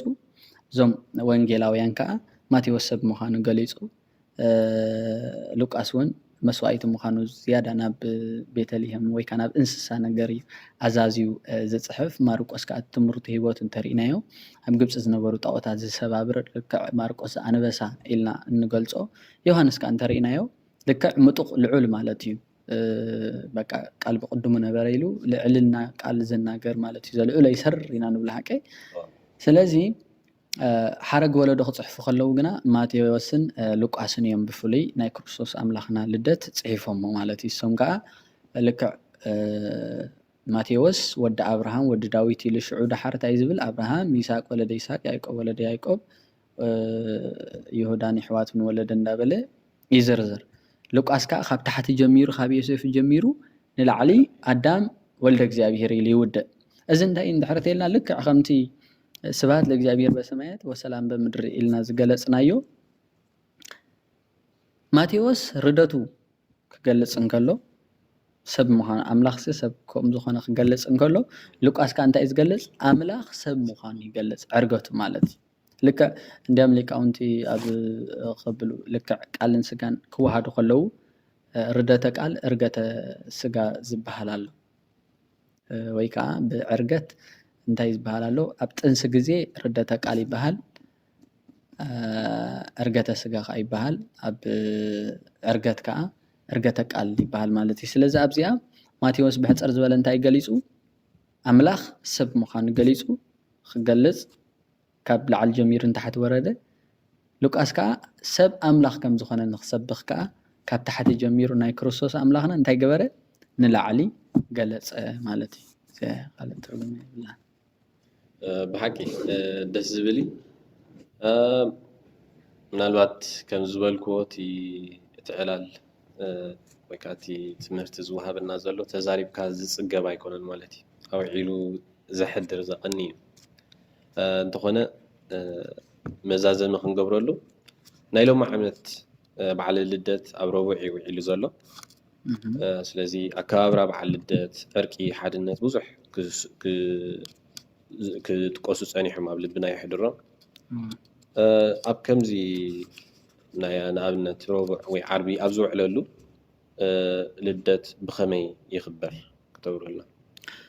ቃል ህይወት የስማዓልና በዓለ ልደትና ቀዲምና ከምዚ ዝበልናዮ ብሓቂ ክርስቶስ ኣምላኽና ዘለና ፀገማት ከወግደልና ዘለና ኩሉ ነገር ሕማቕ ነገር ከርሕቐልና እንተደኣ ኮይኑ ንሕና እውን ምስ ተገደደስ ምስ ሓውናስ ክንዕረቕ ክንክእል ኣለና ሰላምስ ክንገብር ንፍቕርስ ክንፅዕር ኣለና ሓደ ግዜ ኣብ ሕብረተሰብና ወይ ከዓ ኣብ ዝናትና ኮሚኒቲ እንታይ ኣሎ ሓደ ሰብ ተደኣ በዲሉ እቲ ዝበደለ ይቕረ ክብል ኣለዎ እቲ ዝተበደለ ከዓ ይቕረ ክበሃሎ ኣለዎ ኣብዚ ግን እንተሪኢና ዋላ እቲ ዝተበደለ እውን ዋጋ ከፊሉ ንኽዕረቕ ክፅዕር ናይ ክርስቶስ ኣምላኽና ሓሳብ እዩ ምክንያቱ ደቂ ሰባትን ኣምላኽን መን ይበዲሉ ንሕና ይነበዲልና ክርስቶስ ኣምላኽና ወላ ሓንቲ ይበደለና ንሓቂ ግን መን ዋጋ ከፊሉ ንኸድሕንናስ መን ዋጋ ከፊሉ ኣምላኽ እቲ ዝተበደለ እንደገና ዋጋ ከፊሉካ እንታይ ገበረና ንዓና ኣድሓነና ሕጂ ንሓደ ሰብ ንኽትዕረቕ ምስ ሓውካ ንኽትዕረቕ ምስ ዝረሓቐ ወይ ከዓ ንፍቕሪ ንኽትፅዕር ግድን ኣይኮነን እቲ በዳሊ ክስታይ ከብል ዘለዎ ማለት ኩልኻ ሲ ንክርስቶስ ኣምላኽና ምጥማት የድሊ እንታይ ማለት እዩ በዳሊ ትሕት ኢሉ ይቕረበለለይ ክብል ንፍቕሪ ክፅዕር ኣለዎ ተበዳሊ ከዓ ትሕት ኢሉ ተበዲለ ኢሉ ትዕቢ ክሕዞ የብሉ ትርዲእኻኒ ምክንያቱ ክርስቶስ ኣምላኽና ከምቲ ዝብል ነይሩ ኣይናይ መስዋእቲ እሞ ንዓና መበለና ነይሩ ብዙሓት ደመ ኣባጊዕ እኮ ተሓሪዶም እዮም ብዙሓት ጣዓው እኮ ተሓሪዶም እዮም ግን ስጋዊ ሓጢኣት እምበር ነፍሳዊ ሓጢኣት እንዳክገብሩ ይከኣሉ ከስተስሩ ይከኣሉ ካብ ግዜያዊ መቕሰፍቲ እምበር ካብ ዘለኣለማዊ መቕሰፍቲ ክከላኸሉ ይከኣሉን ማለት እዩ ስለዚ እቲ ዝተበደለ ክርስቶስ እቲ ኣምላኽነቱ ክንምንጥሎ እኮ ኣይና ሓሲብና ተሓሲብካዮ እኮ ልክዕ ሓደ ንጉስ ኣለሞ ንግስነት ከኣሊኻሲ መፈንቅለ መንግስቲ ምሽ ይበሃል ከምኡ ልክዕ ተኻይዱ ስለዚ እቲ መንግስቱ መፈንቅለ መንግስቱ ዝተኻየደሉ ንጉስ ግና መፂኡ ስጋና ለቢሱ እንታይ ገበረ ድሕነት ፈጸመ ማለት እዩ ነዚ እኮ ቅዱሳን ቦታት እኮ ይድነቑ እኳ እዮም ዮሃንስ አፈወርቅ እንታይ ዝብል ምንተ እንከ እብል እስመ በልዮ መዋዕል ህፃን በልዮ መዋዕል ኮነ ህፃን ኢሉ ዋረ እንታይ ክብል ያነስ እንታይ ክዛረብ ኢሉ እቲ ብዘመናት ዝኣረገ እግዚአብሔር ሲ ብዘመናት ዘመን ዘይቁፀረሉ እግዚአብሔር ሲ ህፃን ኮነ ኢሉ እግዚአብሔር እኮ ህፃን ተወሊዱ ክትብል እኮ ኣዝዩ ዘደንቕ ምስጢር እኮ እዩ ባዕሊ ያዕቆብ ዘስሩ በእንተ ልደቱ ለእግዚእነ ኢየሱስ ክርስቶስ ዝብል መፅሓፍ ኣለዎም ፍሉይ ምስጢር እዩ በቃ ደም ያዕቆብ ዘስሩ እንታይ ዝብል ነቢ በቃ ኣይትዛረብ ኢሉ በቃ እቲ ምስጢር ተገሊጹ እዩ እታ ናይ እምኒ ከይተንከያ ዝወረደት ናይ ዳንኤል እምኒ ርኢና ኢና ንሱ ከዓ ክርስቶስ እዩ ብዘይ ሩካቤ ሰብኣይ ዝተወልደ ክርስቶስ እዩ ትርዲኣኒ እታ ናይ ኤልሳዕ ጨው ዘለዋ ሓዳሽ ዕትሮ ርኢና ኢና ንሳ ከዓ ድንግል ማርያም ኢሉ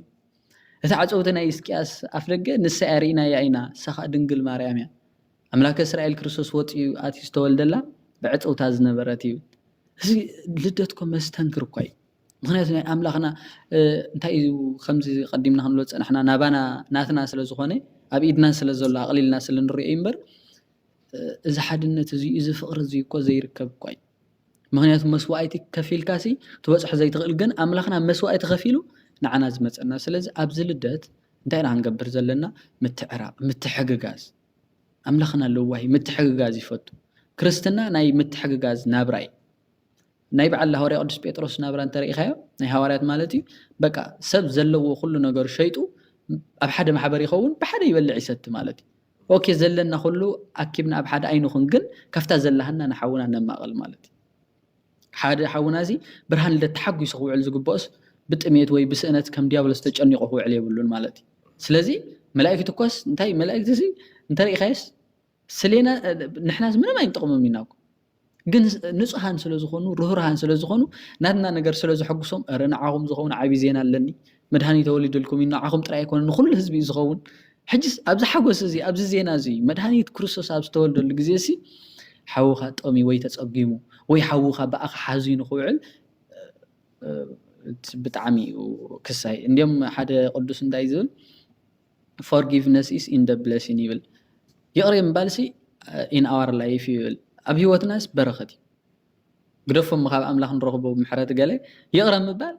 أبي وتنا برختي بقى فم تسقى غيرك أخذ حسبه تكلال لك بقى تسقى سلازي يقرأ مبال متحقق غاز أبقون خازل له سب مرعي هقدم كأن إذا قدم مسك نقبر كأن نجاير أملاخ مسجات من بلاختي زبالة أي مالتي عبلتت استجنّ قندار أخا سقم بال I don't know مالتس كريستيان أو لبي ويك أسب أوي أيمو رأي وختب له كبيد تردي هاني هناتو أبزل الدز تجنّ أزقبو ديابلو استراي سب كله حقوس له ملائكة حقوس له كزمر له حقوس خجلس خلاله حقوس خاء بمبلع مستنتر يكون بق حقوس كروسوس توليد إلنا بقى تراي مجيء يقل زي كونه نقدم تهجبر له كمل خلوه سجد له دحر نبي خير نفت سجاو مبلع خاء خير قد سئل كان تأهل كاني ربع عرب توعلو الكاني تمكات نايقويتانا تمكات نايقويتانا لدت انتر أخينو ربع وعل عربي وعل صوم زبهل هيصوم مني مالتي سلازي حج ربيع وعلا زلا تاينا نقبر ربع نبلع مالتي تصوم مجهد زبلون زبز حق زي أبت أمكتي أشجار بر قبل دتكم مستي تصوم نبيات تحويس سلازوانه بزح أشجار يكونن أبناي أمكت جنا أنت بدري أزلا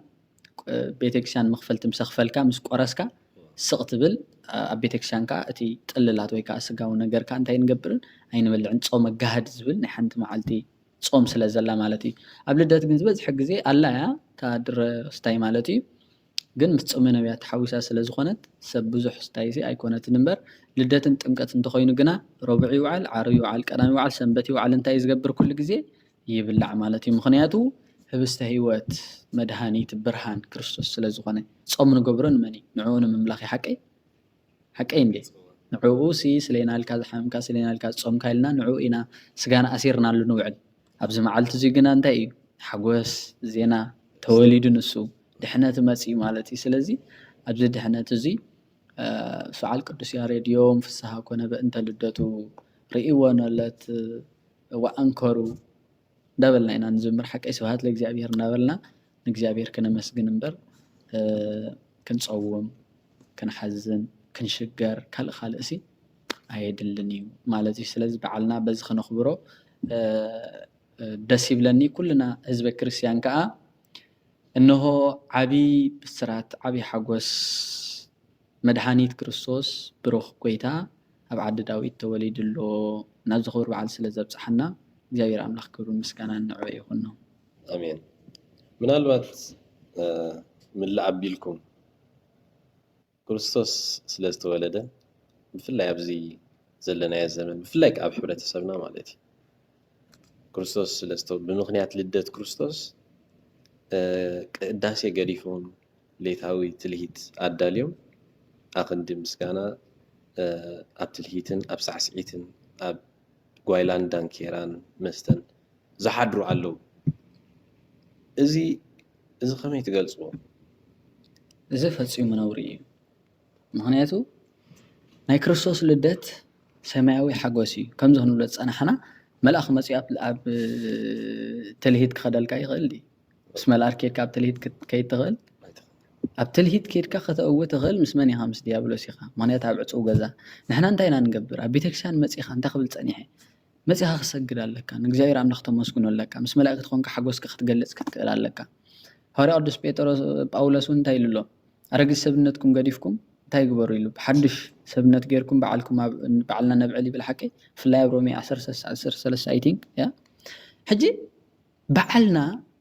ክርስቶሳዊ በዓል ክርስቲያናዊ በዓል ክኸውን ክኽእል ኣለዎ ብሽም ተወልደ ወይ ዕረፍቲ እሞ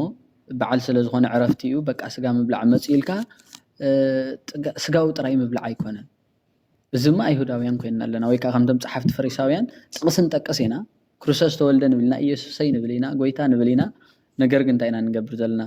ምስ ሰብ ኣሰገል ከይድና ግን ከነምልኽ ክንሰግድ ገፀ በረከት ክንህብ ኣይንኽእልና ኣለና ማለት ስለዚ እንታይ ኮይና ኣለና ፀሓፍቲ ሕግን ፈሪሳውያን ኮይና ኣለና ማለት እዩ ስለዚ ንሕጊ ክንጭነቕ ንገለ ስርዓት ከይፈረስ ክንጭነቕ ጥራይ ኣይኮነን ንክርስቶስ ከነምልኽ ዘይምለኽና ክንጭነቕ ኣለና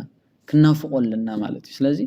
ናይ ክርስቶስ ልደት ዘናፍቕ ሰብ ከመይ ኢሉ እሞ እንተልሂት ክኸይድ ማለት እዩ ስለዚ እዚ ክርስቲያናዊ ግብሪ ኣይኮነን ክርስቲያናዊ ሓሳብ ኣይኮነን ክርስቲያናዊ ናብራ እውን ኣይኮነን ማለት እዩ ስለዚ ንመን ክትሐጉስ ኢኻ ናብ ትልሂት ክትከይድ ሓጎስካ ቤተክርስትያን እያ ዘላ ረኸባ ምስ ክርስቶስ ምፃእ ተሓጎስ ድሓር ምስ ፋሚላኻ ከዓ ብላዕ ስተ ሓጎስ ስለ ዝኾነ ማለት እዩ ስለዚ ካብ ወፃኢ ግና ሐዋርያ ቅዱስ ጳውሎስን ጓይላሲ ግደፎም ኣብ ልደት ኣይኮነን ኣብ ዝኾነ ጓይላስ ምስተ መንግስተ ሰማያት ዘይእቱ ጉዳይ ማለት እዩ ስለዚ ዋና መንግስተ ሰማያት ባዕሉ በኣካሉ መፅኡ ተወሊዱ እንዳበልናስ እቶም ናብ መንግስቱ ዘይእቱ ግብሪ ክንገብር ክርስቲያናዊ ግብሪ ኣይኮነን ማለት እዩ ስለዚ ኩልና መፅና ክንዝምር